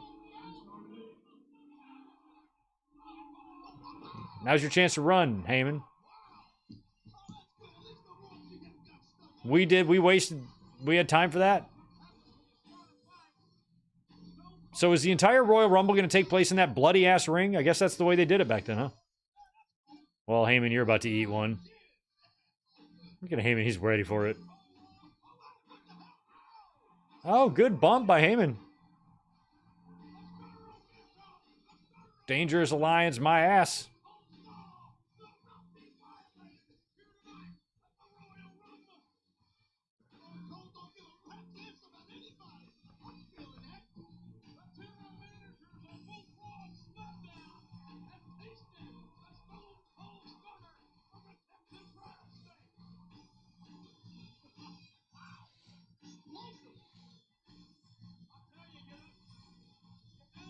God, you're spilling beer all over the four-wheeler. You almost backed over Nick Patrick. I would have loved it. He just ran over Nick Patrick randomly by accident. Oh, oops. Damn, kid. My bad. Goldberg, I hate your beard. The Royal Rumble is about to start any minute. We've heard from the number 1 entrant, Chris Benoit. You are the number 30 entrant, Goldberg. That gives you I think Chris Benoit would kick your fucking ass too, Goldberg, if you ever tested him. Oh. Didn't you just witness Brock Lesnar retaining his WWE Championship? Brock would eat Goldberg for lunch in a shoot. I would love to see it. You should be conducting this interview with Brock Lesnar. You're done putting yourself over, Brock. No, I'm not. No, I'm not done putting myself over, you bald bitch. You were the champion. What happened? That's in the past, Brock. That's in the What past. matters is tonight. That's in the past. And I smash every single person involved in that Royal Rumble. And I get the opportunity to go to I love that Terry Runnels is in the middle of this. title. That's all that matters. Get that right, hardcore. You spooked Brock with Hardcore Holly? He just beat his ass earlier. You know, some people, and I say some people, have the nerve to call Mick Foley a coward. I don't think so. Okay, Goldberg. Imagine if these two idiots didn't leave. I was excited for that Mania match because me watching this at this time, I was completely oblivious that Brock and Goldberg aren't going to be around in a couple months. So building to a WrestleMania match, I'm like, oh, that is fucking awesome. That's a true dream match. But circumstances made it not so memorable.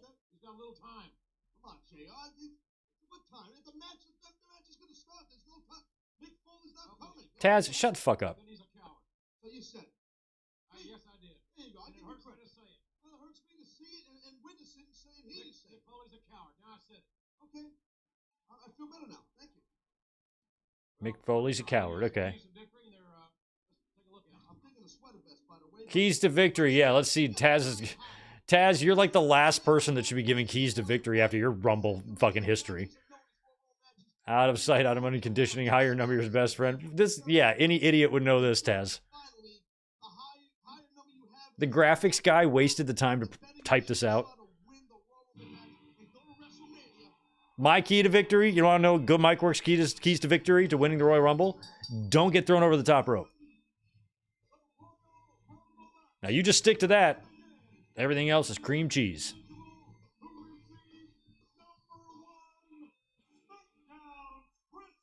Chris Benoit, number 1.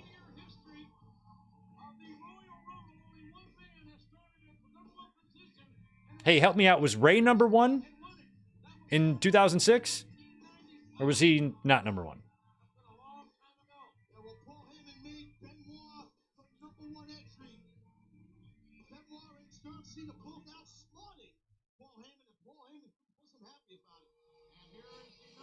Oh, who's this? Might be Flair or Batiste? Or Orton. Oh, okay, even better. Randy Orton will be the feller that's going to take that title. These guys will both be champions. These are your next 2 World Heavyweight Champions right here.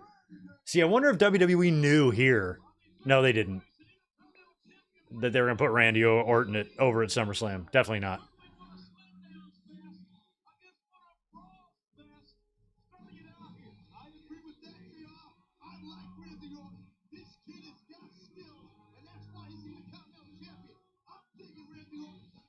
Randy Orton and Benoit starting it off. Awesome. Ray was 2. Okay. I mean, 2 is the same as 1. It's the same time.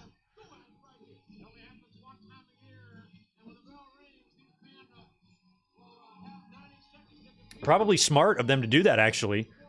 Because I think if Ray was number 1, fans might assume they're going to do the go the distance thing with him. If you make him number 2, they kind of maybe don't think the same way.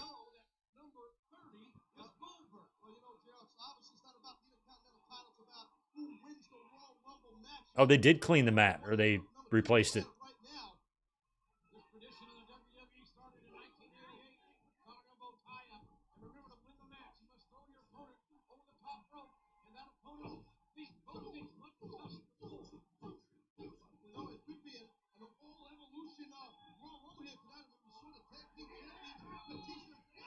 Jeez.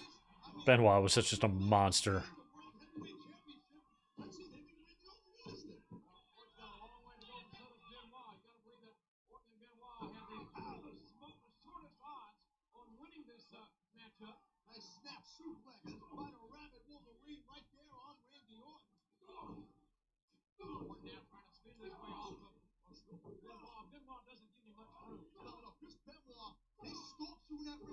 Yeah, Crush. That's why I don't think WWE knew at this time that Randy was going to win the title because Brock hadn't given his notice yet.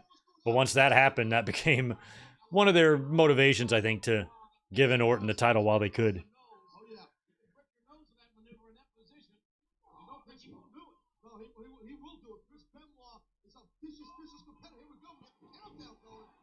Wow! Our third competitor will be out here in less than 5. Who's it going to be? Who is it?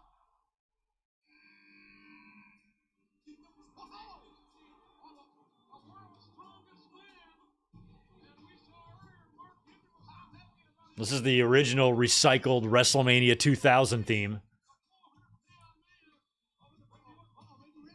Remember, ooh, California. Remember that theme? That's this one. That's what this one is.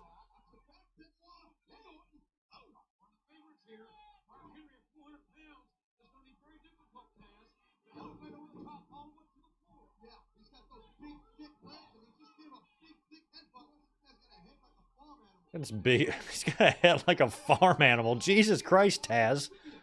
He does have a fucking melon on his head or on his body, but he's a big boy. You gotta have a melon with a body that size.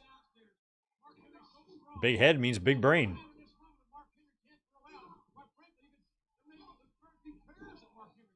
Or thick skull, one or the other.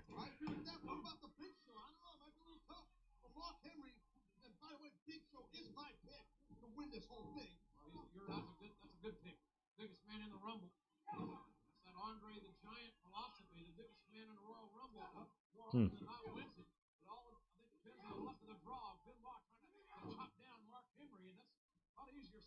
Oh, yeah, but Chris Benoit can get it done, man. He's well conditioned. Here we go. We got 7 seconds, 6 seconds. Who's coming out? Who's it going to be? Our fourth entrant, Orton, kind of laying low in that corner. Tajiri. Don't go out there blinding nobody, Tajiri. Poor Nydia.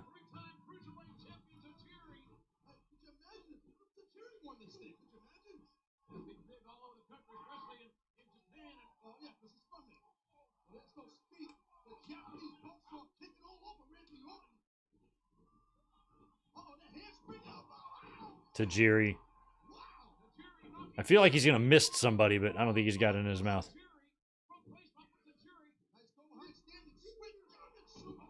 Oh, Benoit going for the 3 Germans. Or the 2 Germans.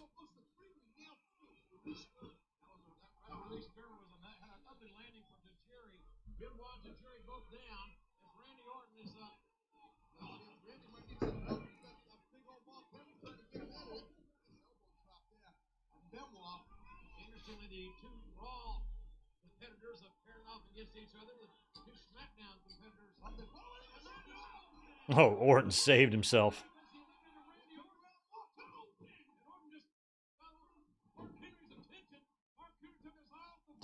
Does Henry beat Orton for the championship when he wins it finally?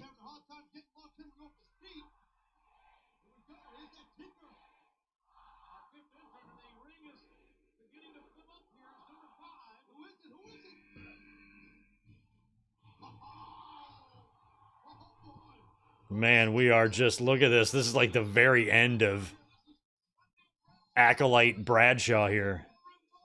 He's about to be JBL. Jesus, clotheslining from helling everybody. Crazy to think that Bradshaw actually got a babyface reaction in 2004, but he did.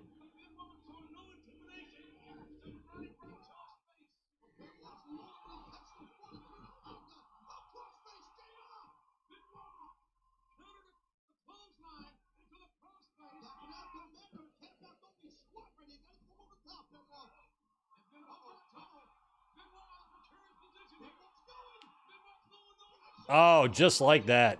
JBL's gone.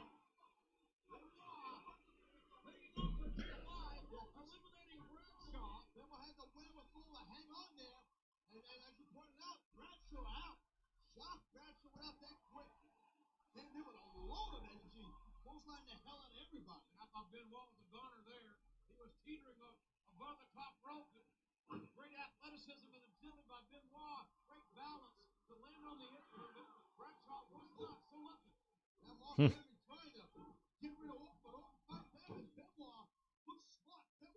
Oh.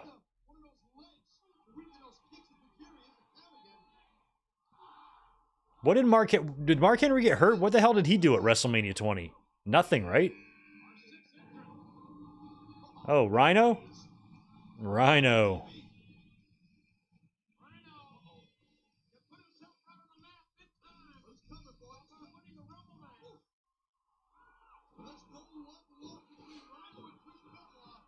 Foxstar is the APA theme, Breakdown in Your House's theme? I didn't know that. We watched that one. Or I did a review of it. No, I think we watched it once. I think we watched it one year.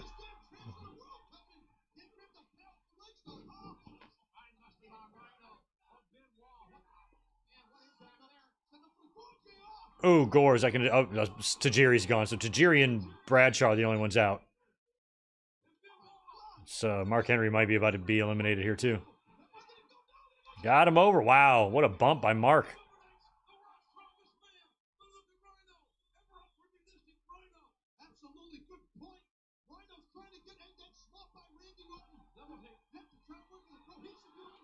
Oof. Ha! What a sell by Randy.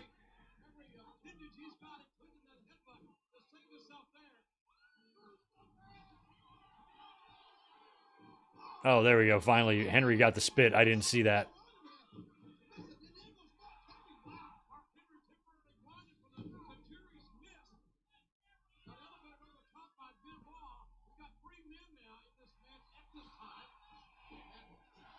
All right, who is next?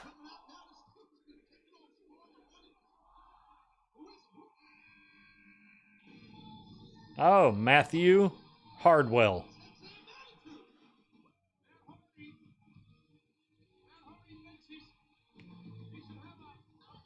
Hey, bud, you might want to keep your eye on your girlfriend there. Just free advice.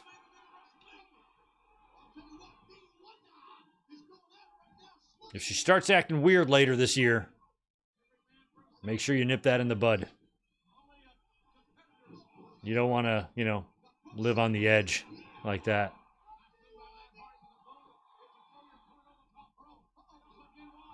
Benoit got nope. Matt saved himself.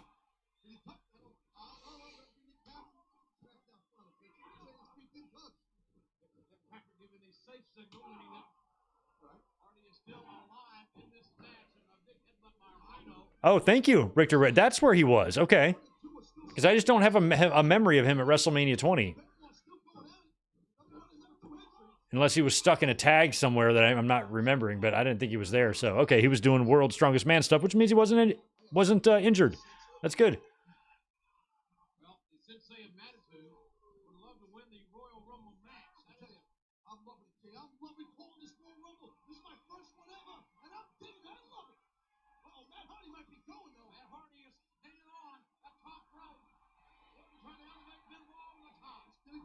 Ooh, I think Matt tagged Rhino for real on one of those uppercut punches. Ouch.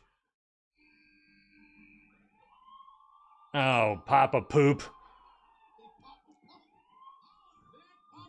Your nephew's better.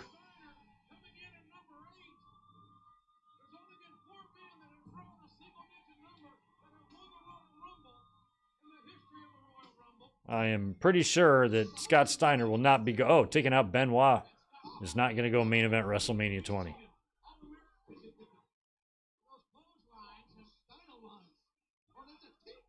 Oh, T-Bone and Randy.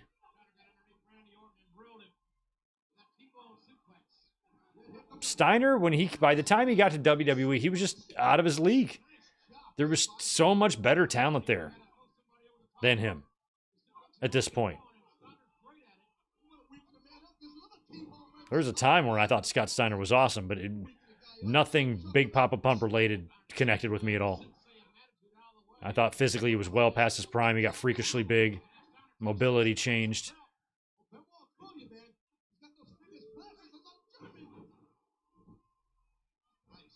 He changed it up, tried to, take his career in a different direction, get himself over as a singles, and he succeeded. He won some world titles, but it was all in a very crappy WCW.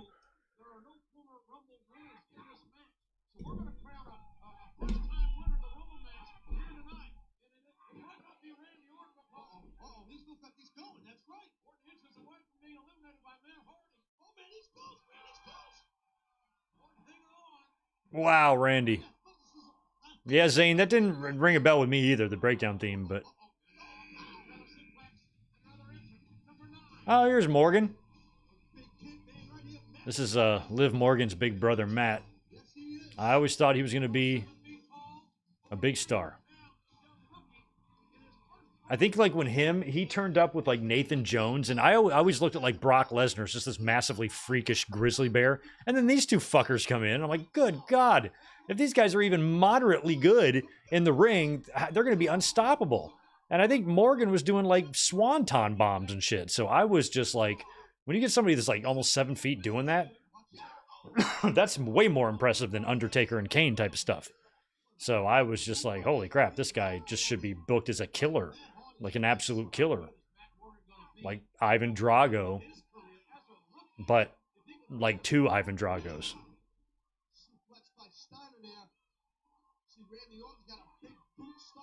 Like if Ivan Drago and like Denzel from Equalizer got together and fucked. And then had a baby. And that baby fucked John Wick. And then that baby. And then they had a baby. It would be Matt Morgan.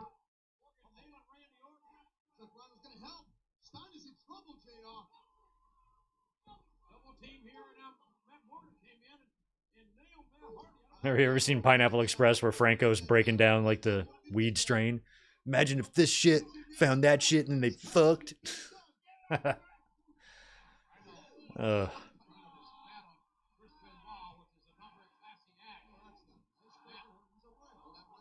think Tajiri and Bradshaw still the only 2 eliminations.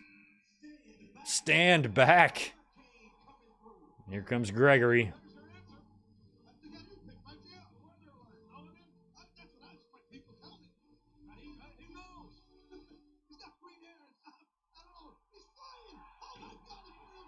Pretty sure everybody in the match is alive.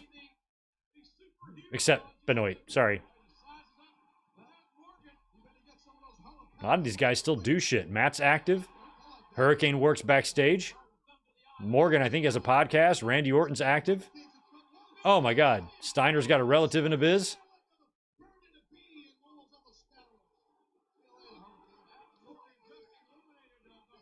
Bye, Hurricane. Rhino's made an appearance as recently as a couple of months ago, right? At that ECW arena show.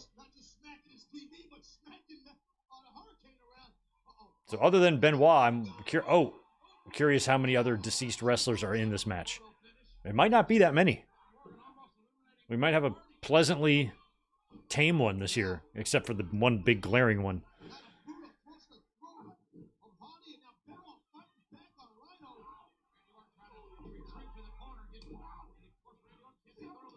Are Eddie and Chavo in this? Probably not, I guess. This was Scott's last WWE appearance. Yeah, I saw that. Good riddance. No, his feet didn't touch. Tess might be in this match. Yeah, good point. We're going to have a couple. I'm just hoping it's going to be minimal. Hopefully no more than 3. Oh, I got one of these messages on the TV. What is this about? What? Oh, Booker. Oh, I didn't like this theme. Oh, special Marine warning. We got some... All right.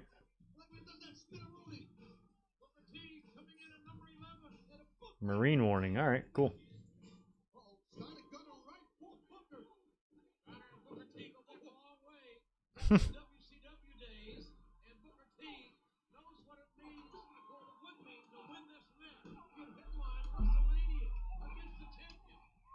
Check out the final Nitro right here, Booker T and Steiner.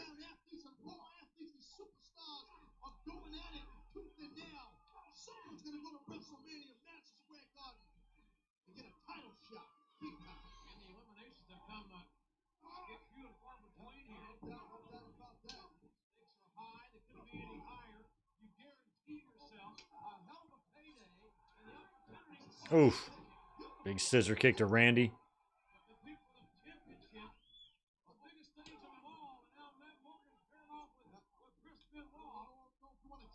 Matt Morgan, he kind of looks like, I mentioned Rocky earlier. He kind of looks like, Was it Tommy Morrison, right? The Rocky V opponent who actually fought, passed away. I think he died of AIDS.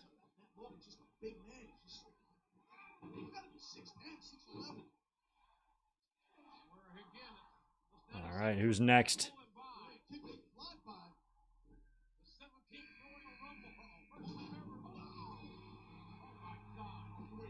Kane.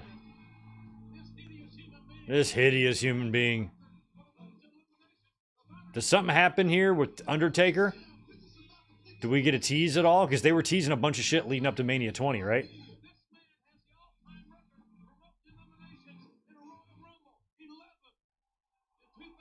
Now Kane is in there. My God. Oh, Steiner got eliminated during the entrance of Kane in the dark. That's wonderful. What a fitting end for Steiner in such a miserable run he had. Yeah, I mean, look at the size of him compared to Kane.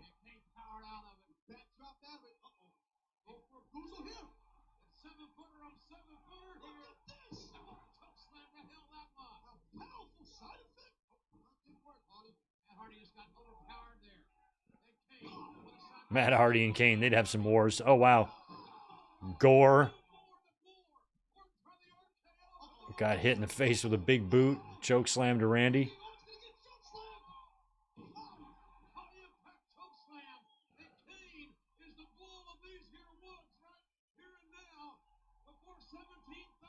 The bull of these here woods. Oh, Jim Ross. Oklahoma life must be something else.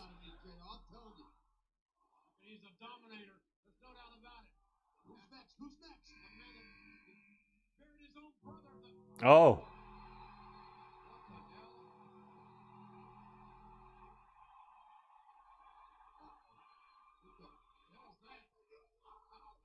Did they skip an entrance here just to do that?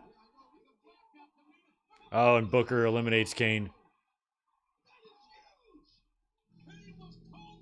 Oh, no. Okay. Somebody's coming out. That's Spike. Look at little Spike. Uh-oh, Spike.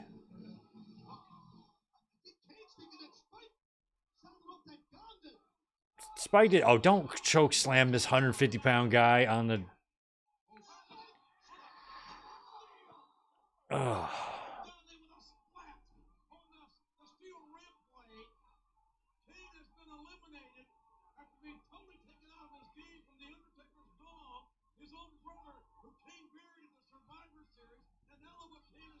Sucks taking that bump. Jeez.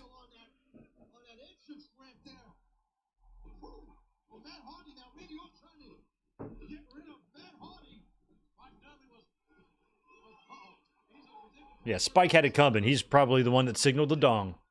Or the gong.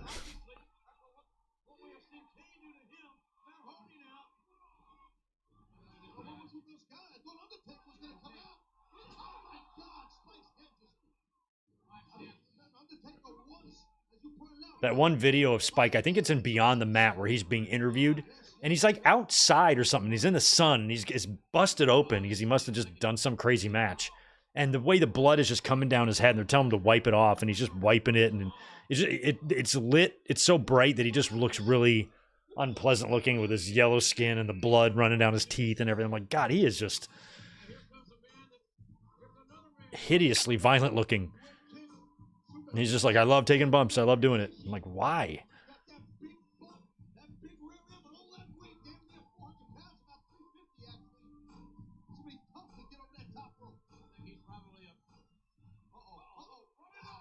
By Rhino. So Rikishi is out here now. Very large Rikishi.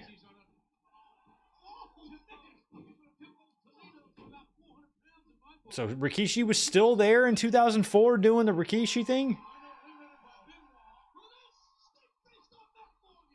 Was this a return for Rikishi, or was he around all through 03 and stuff?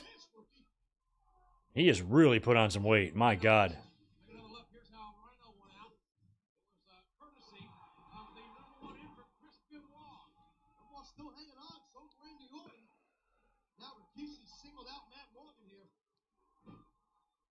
Rikishi certainly has the pedigree to win this match. He has the genetics, let's say. Genetics, well, you know, he's got a big ass. I'm curious as the years go by if, like, you know, Roman and the Usos are thinner, but I'm curious if, like, Solo gets real big like that. Like Fatu and Samu and Yoko.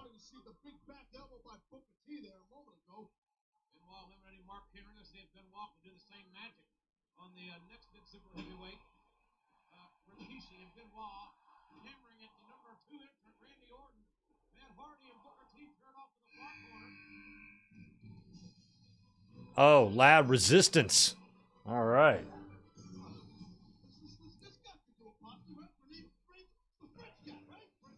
It's Reen Dupree from La Resistance.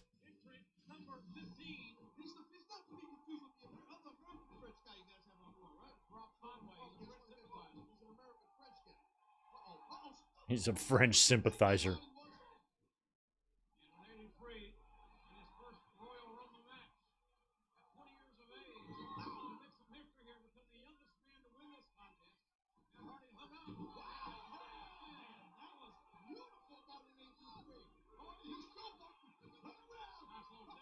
There you go, Rikishi. Oh, goodbye.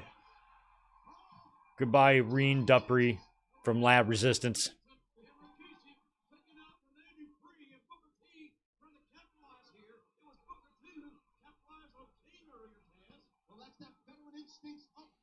Yeah, Rikishi used to be... Rikishi was always at a big butt on him, but there was a time when he could do top rope splashes and shit, so he got larger as the years went by.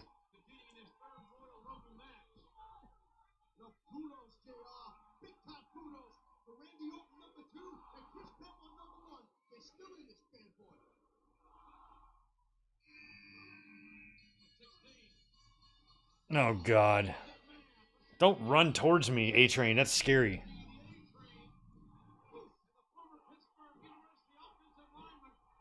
You had to oil up. That was necessary, A-Train. You had to not only be that hairy and gross, but you had to oil yourself. Thanks.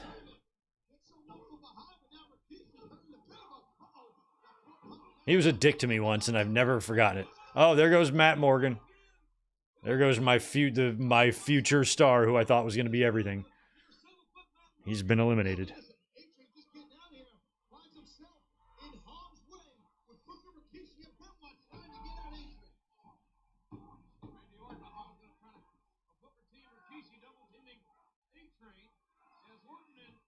But JR call him 8 3/8. I love that. Oh, there goes Rikishi. Oh, and there goes Booker. I got way too much of an eyeful of Rikishi that I wanted. That gear of his leaves nothing to the imagination.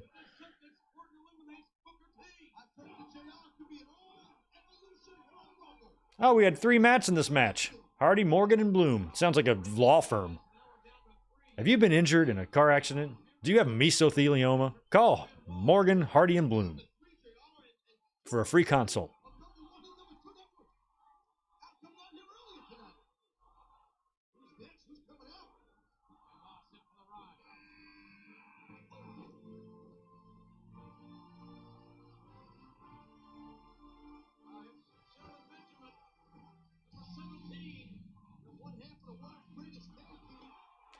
Ooh. God, I have to go back and listen to when I heard Shelton's World's Greatest Tag Team theme, it reminded me, I was like, who was it that said, there's great WWE wrestlers, and then there's me, and then it goes into the song, and I think it's Jarrett that I'm thinking of. And I was like, is that I wonder how similar those themes really are, or why I'm associating the two in my head. I'll have to go back and listen to Jarrett's theme from 97. Oh, no, that's horse shit. It amazed me how many people, on a 21-year-old show, are still active. How many people in this match? We got a tag team champion that was in the ring for 5 seconds here. I'd be pissed if I was Shelton. I made the trip for this. I packed. Kissed my girlfriend goodbye. Traveled. Ate fast food for 3 days. just to get to the show, sit here, get here at noon, be here for 12 hours all day, to be in the ring for 8 seconds. Thanks.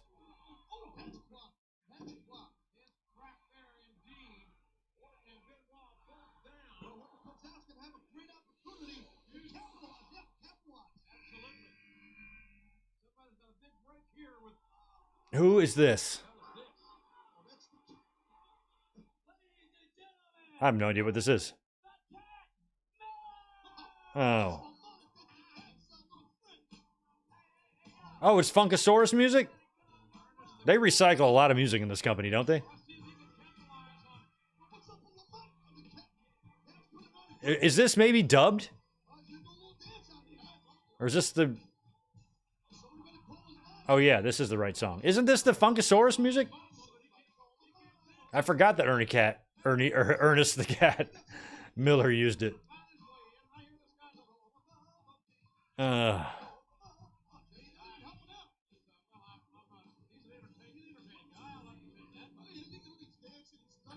surprised they signed him. I mean, I got nothing against Ernest.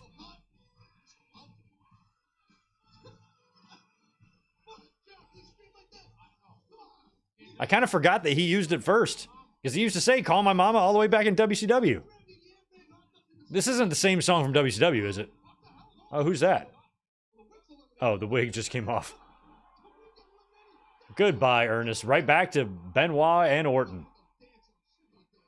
Does Benoit and Orton do the Shawn and Davey thing here? Is that what they're doing?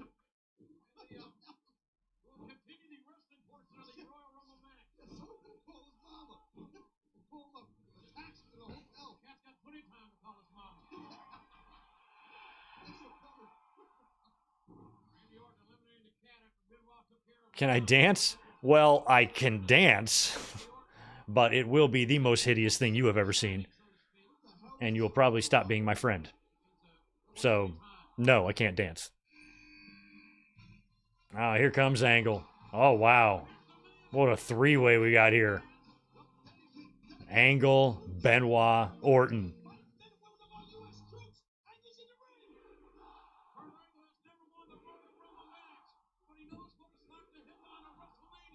This is high, supremely high quality talent in the ring at this moment.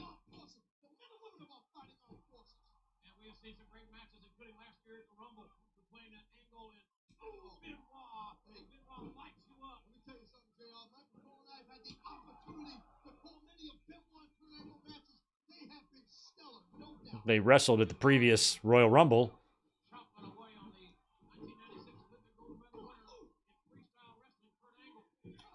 Oof.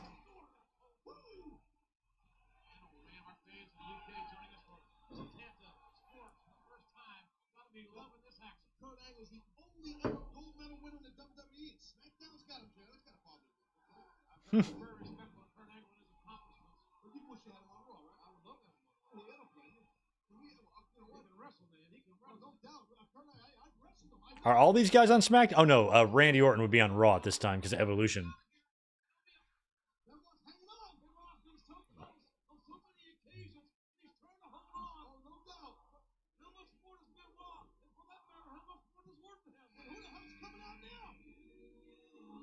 Rico.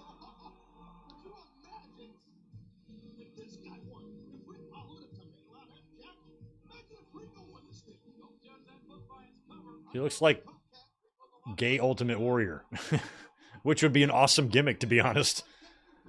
I'd cheer for him.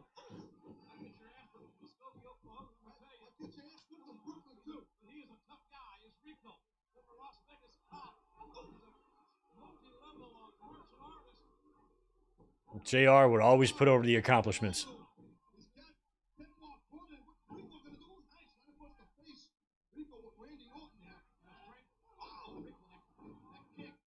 Maybe it could be like, I love Ding Dong's Warrior or something like that. Or the Dingo. I love dingoes.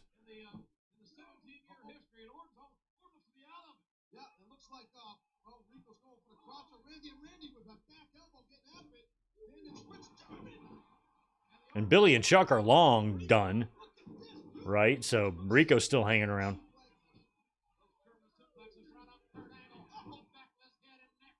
It's Angle. It's Benoit. It's Orton. And it's Rico. Who's gone? There's been a lot of entrants who've only been in there for a few seconds. I guess that's the story in this Rumble. But I swear 5 or 6 guys only spent 2 seconds in there.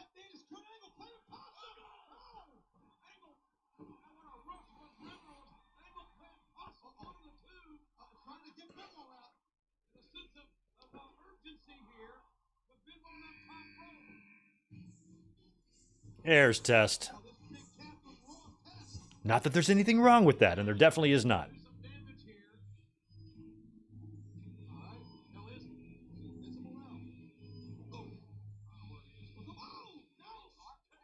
I guess Test is not coming.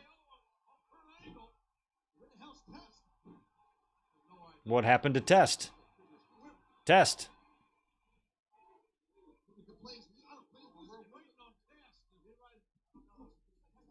Oh, that sucks. And now if you're Test, you had to be flown. Oh, look at. Oh, Austin just happens to show up. He's knocked out.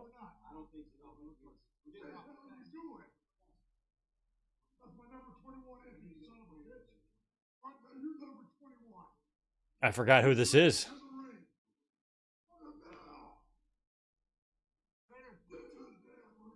Get to the damn ring.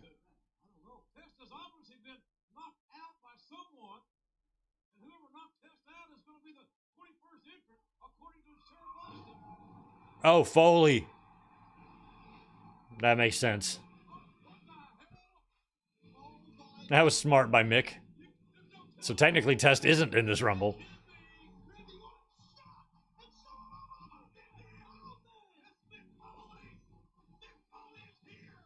Look at Orton. Oh, shit. Oh, wow. They're throwing real ones, too.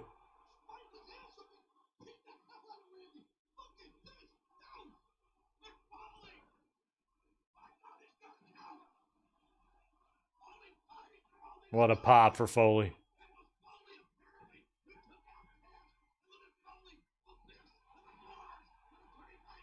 Foley in there with Angle is crazy.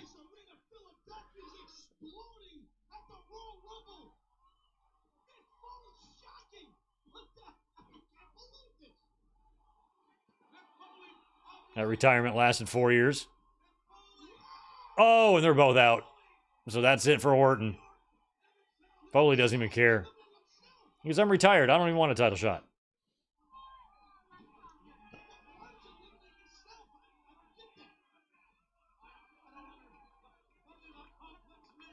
Foley's a complex man. You got that right.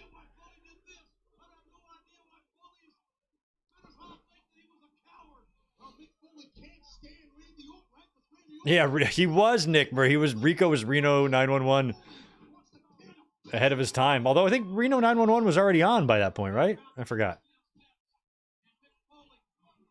And he was a Las Vegas cop, right?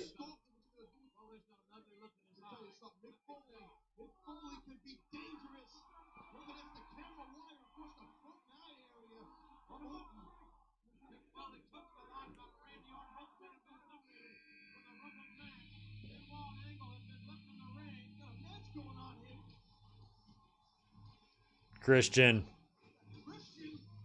More people still in the ring.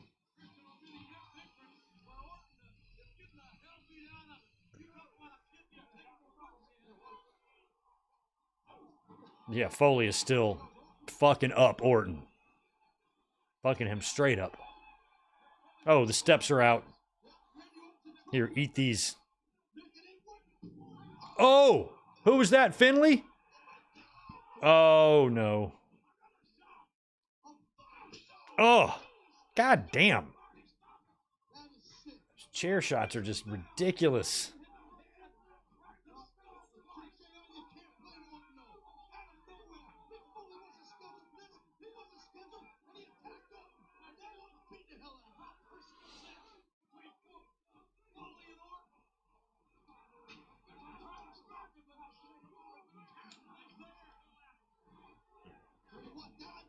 Oh, yeah, Jericho and Christian are probably pretty close to being in the middle of that bet, right? Oh.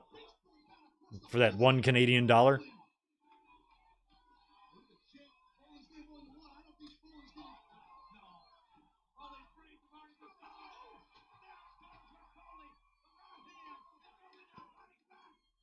Oof.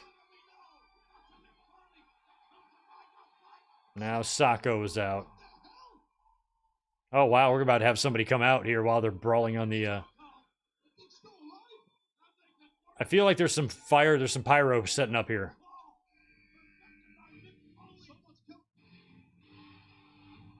Oh, well, it definitely won't be for Nunzio. Oh, wow.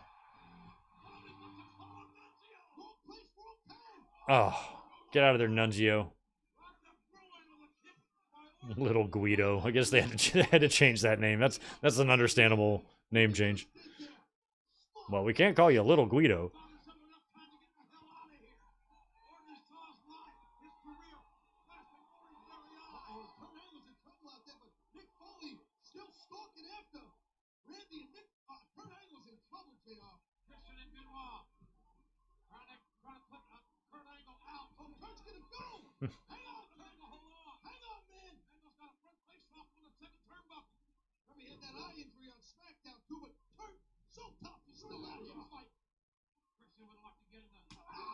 Oof.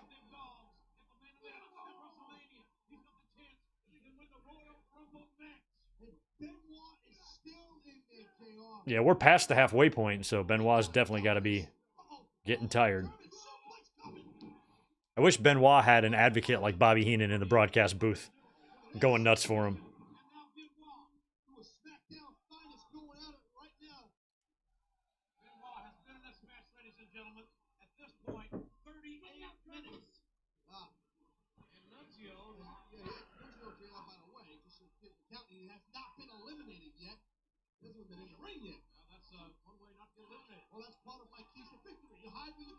It's part of my keys to victory. Taz, your keys to victory suck. All right, who is it next?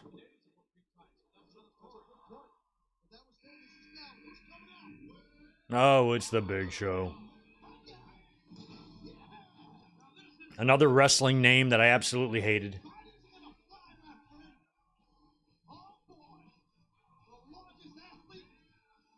I mean, this is probably my favorite Big Show look, just going with the Andre look, but the way he would just change, he just never could find his footing with his gear.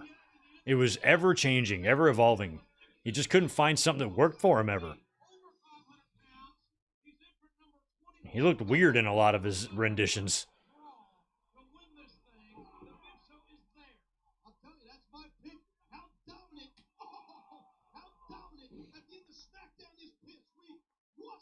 Mm.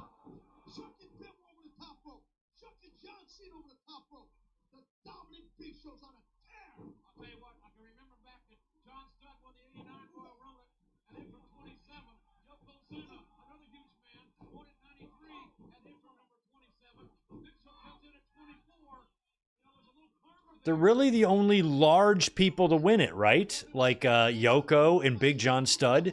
I mean, maybe you could count Undertaker. But, I mean, he is large. Big Show never won. Kane never won. Rikishi. Oh, Jericho.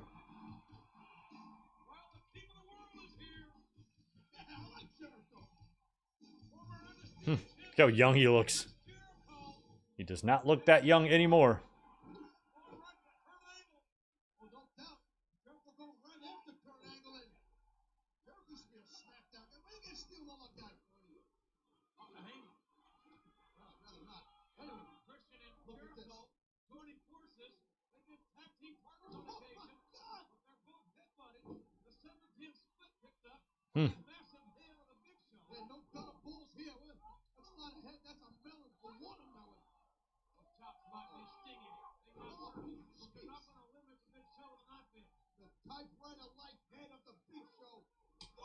Oof. The typewriter-like head.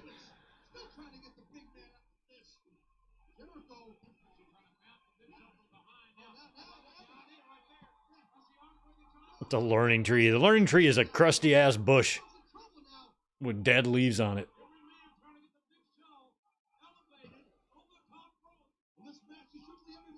himself, but let's get the largest guy out. That's my pick. Don't get rid of him. Big Show fighting his way out of here. He is not an ordinary man.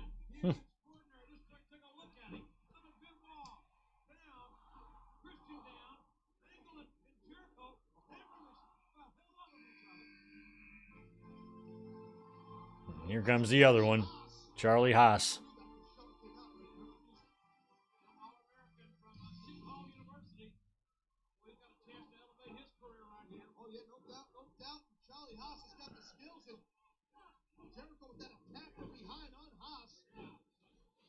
Trying to look up when he died. Yeah, 2001. Because I remember Russ Haas, Charlie's brother. I remember watching them in dark matches when I would go to like Raws and shit. And then Russ died.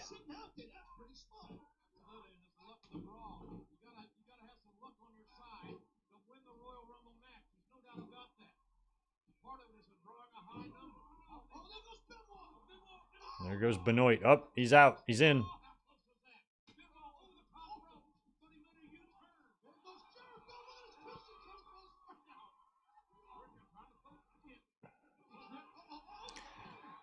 Damn.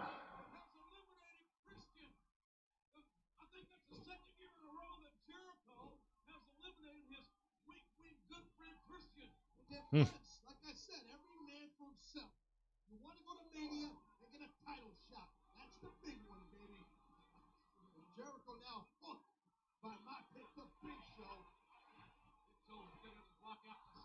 He just dumped Jericho but didn't follow through. What an idiot. Big Show was just never been one of my favorites. And here comes another still sort of active guy. He's an ass man. Now he's back to being Mr. Ass again.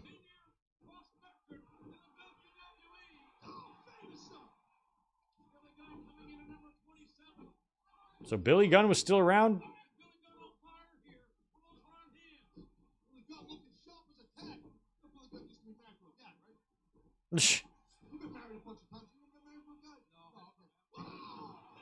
Famous sort of Big Show.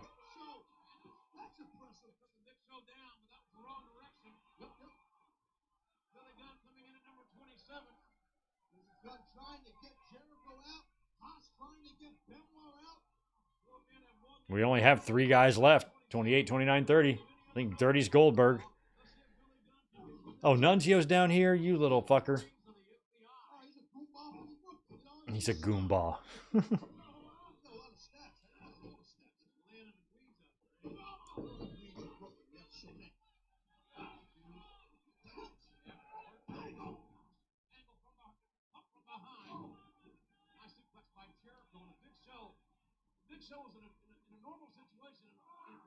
My ex-wife was Italian, so I got to be around a lot of like Italian families and culture. And they just yell at each other all the time. I mean, like constantly, around the clock. But yet, bonded by love somehow anyway. But man, seems like a high-stress environment. Here comes Doctor of he comes in at 28, doesn't win. What the hell, Cena? Super Cena my ass. I guess he wasn't quite there yet.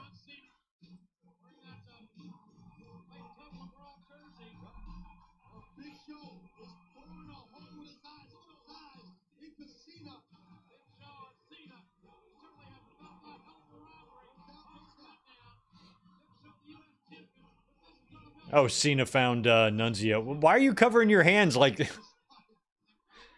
It's like what a kid thinks if you're 3 years old. If you cover your eyes, that means adults can't see you.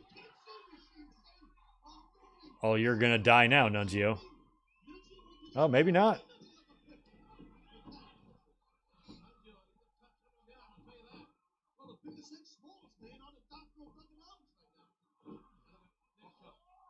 Oh.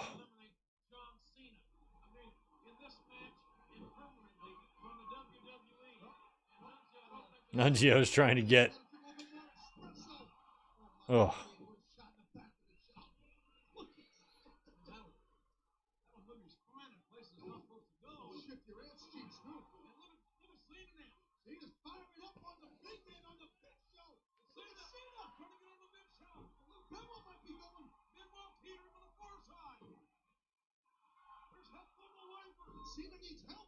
I mean, Cena's going to get that pop of a lifetime at WrestleMania 20. Oh, wow, what a late number for RVD.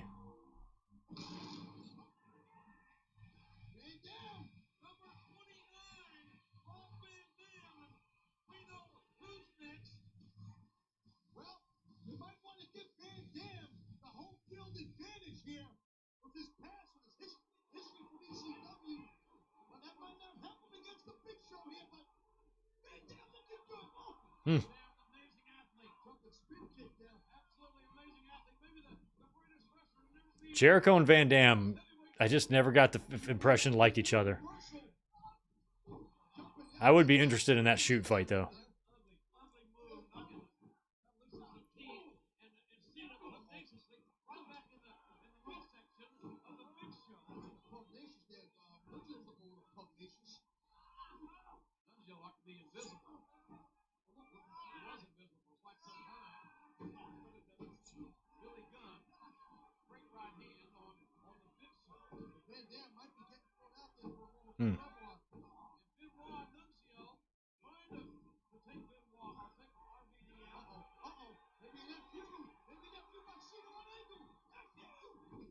Oh, F you to Angle.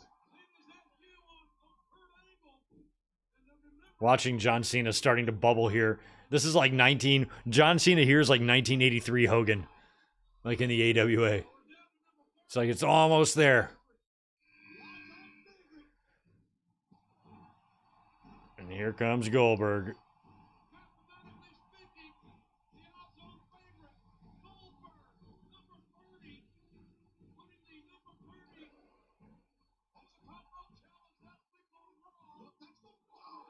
And he spears the Giant.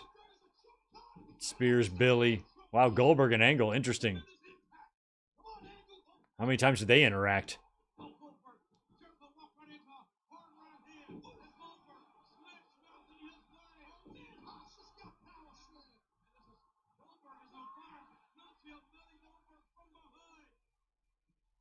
What? Charlie Haas. Oh, thanks for the 5, Ryan. Out of everyone in this match, Rico, Ernest, A-Train, Rikishi, Steiner, Test, Billy, Goldberg, and Brock were all let go or left during 04. Wow. Wow. Oh my God. That fucking spear to Nunzio. Holy shit. That might have been the greatest spear I've ever seen, and I hate Goldberg. Holy crap. Well, bye, Nunzio. Peace. That spear, holy crap. Look at that. I hope they show it. Oh. So good.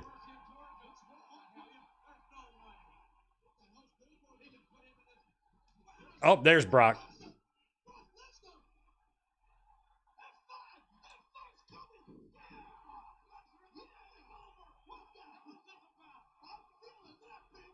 Nice. F5 to Goldberg. I don't have any memories. I mean, I know I bought this on pay-per-view and watched it in my house. I just don't have any memories of it. But I'm sure I was very happy when that happened. Because even back then, I didn't like Goldberg.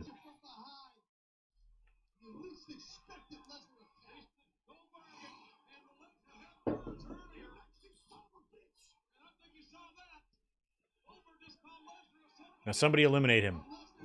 Yeah, Angle. Angle's going to do it. Nice. And out goes Goldberg. Ha ha. Oh, no.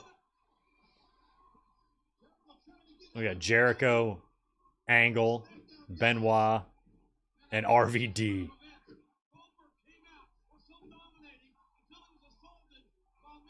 All we need is Eddie in there.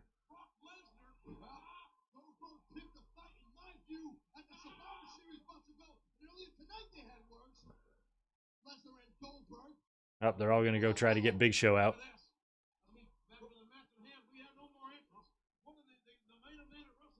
Brock before he became Dick Chest Brock. Yeah, I'm not anti-tattoo. I think tattoos are very cool. But sometimes I just wonder, you know, these decisions. I'm just going to put a big sword on my chest when I'm 25. I'm like, you're going to regret that. Just having that shit on your chest when you're 70, it's gonna be look so weird.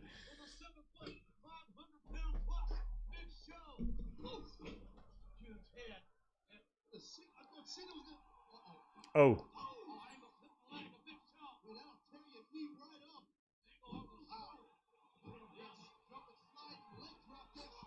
Oh, wow. What a low flying lion salt there. Now we're going to get a froggy from RVD. Look at how far our show is. God. Thing of beauty. John Cena pumps up his pumps. You should have done the knuckle shuffle first, then the frog splash, not that way. Now Benoit with the headbutt. What's Angle going to put the ankle lock on him now? Angle, do the straps. Do the straps. Oh no, he's just going to say throw him out.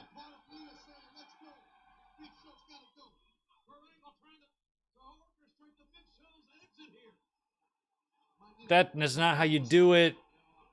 Well, wrestlers are not fucking rocket scientists. Nobody ever said that. That's not, no. There's 6 of you. You have to communicate with each other. You can't just all start grabbing shit and pulling. Fucking idiots. Work together. Pivot. Pivot. Nope. Big Show just threw them all off.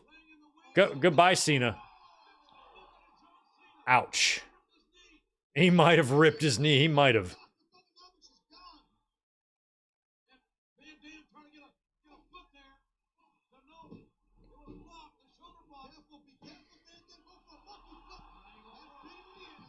Oh.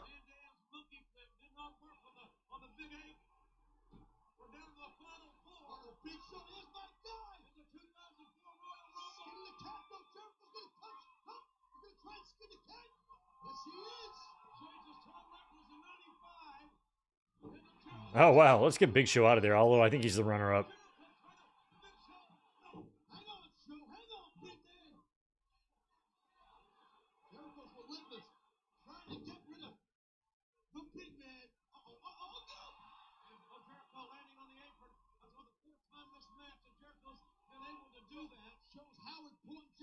Jericho still hanging in there with Big Show.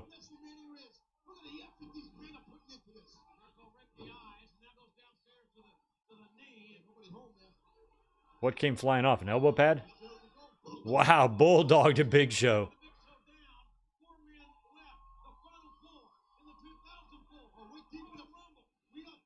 He is going to walls of Jericho Big Show.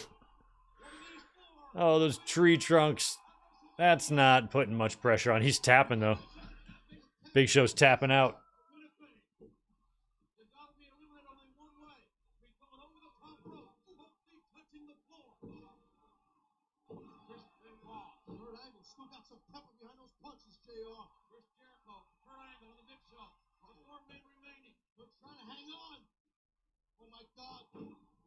Jesus.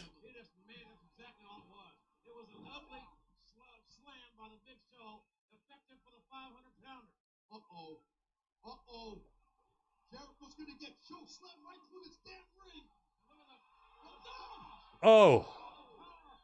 Down he goes. And it is final 3. Big Show, Benoit, Kirk Angel.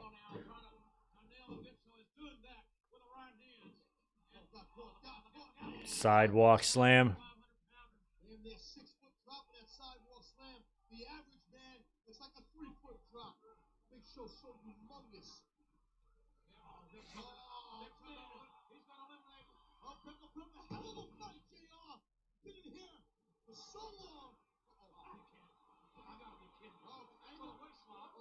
Oh.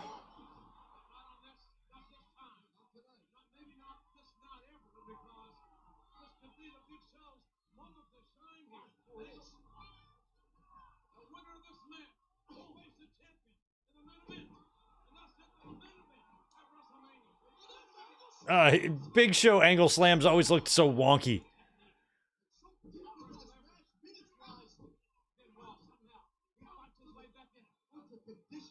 Benoit's got to be like, I'm almost there, man. This has been a long match.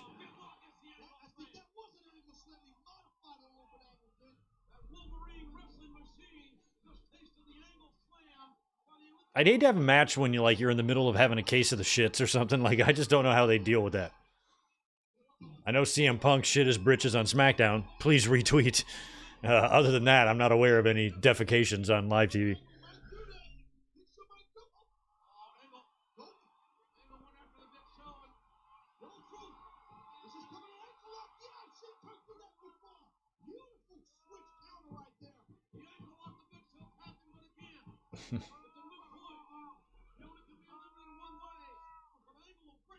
That's right, you use that submission to injure that huge man.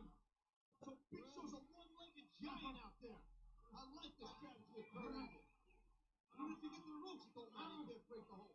A one-legged man in an ass-kicking contest, 500 pounds or not, and Angle is just about to snap that ankle of the Big Show. He's writhing and screaming in agony. And Kurt Angle will tear the ligament straight out of that leg. That large leg on the Big Show.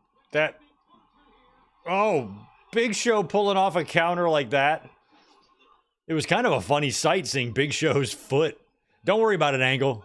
Don't even sweat it, Angle. You're going to go to WrestleMania 2 and also get a title shot. You're going to lose, but you're still going to get the shot. Happens all the time in the Rumble. So the person that gets eliminated sometimes or the runner-up goes to Mania anyway because there's 2 champions. The fuck was that? Is that you? Is that you, T? The whole house shook. Oh, wow. Is Benoit going to guillotine him? Yeah. Oh, that's one way to bring him in. Now do it the other way.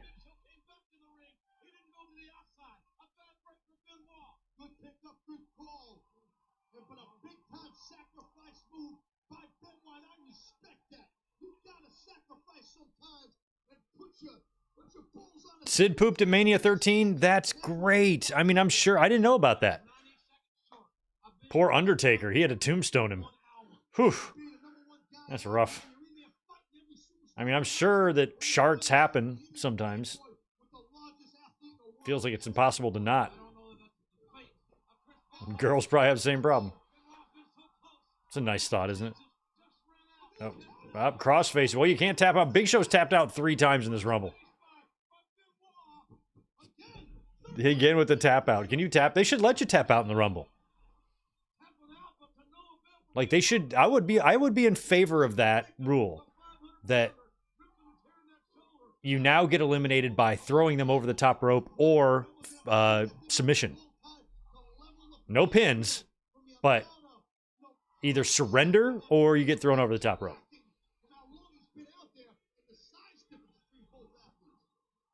Add a new twist.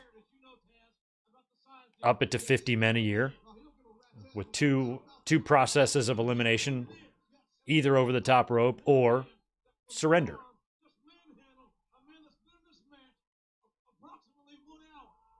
The Extreme Royal Rumble. This ain't your daddy's Rumble. You know, a commercial like that. Some fucking rock guitar music going, "Rah, rah, this ain't your daddy's Rumble."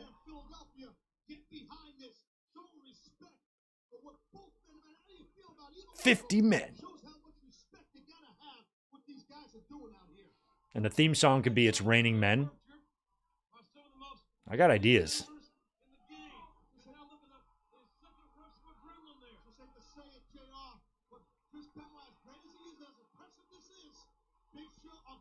All right, Benoit, you got to eliminate Big Show here.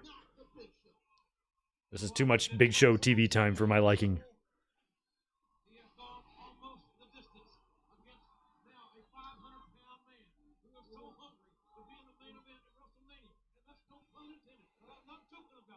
Oh, the MLW has Rumbles like that? Yeah, see? They're already being done. WWE just needs to steal the concept and make it their own. They're good at that.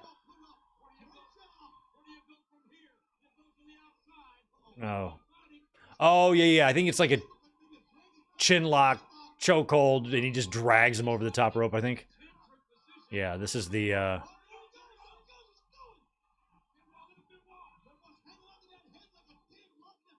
Could you imagine if Benoit like slipped and fell and Big Show won? Like, what would they do?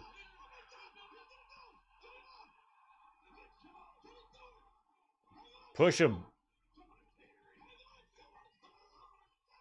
Oh.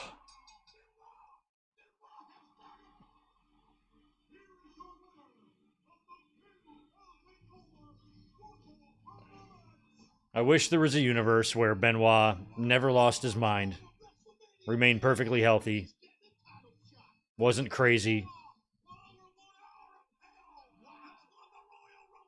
went to the Hall of Fame, and we were always able to celebrate these moments, and his family's still alive, and all that stuff. God, JR, by the time we got to these years, the way he screams at the end of pay-per-views with his just hoarse-ass voice, he's a world champion of this world, or whatever. Ugh. Like, JR's the best. He's the GOAT, but sometimes.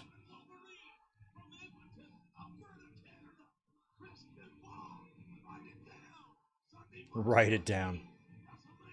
Write it down.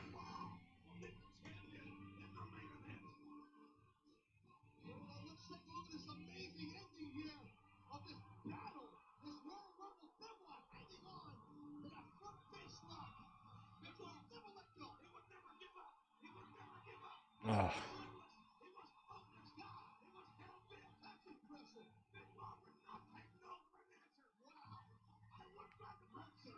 Oh.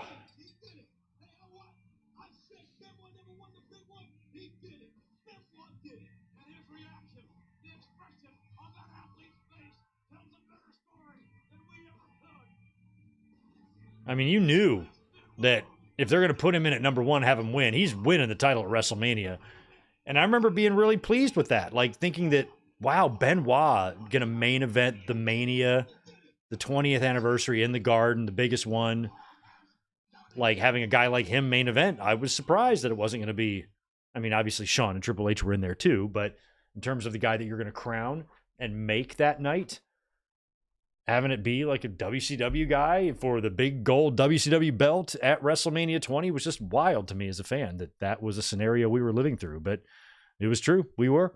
And I'm glad we finally knocked out Royal Rumble 2004. Thank you so much for not only hanging with us tonight, but also for staying up a little later because we got a 30-minute later start on this watch along than we normally do. So it's a little later in the evening. So thanks again for being here, everybody. I appreciate it.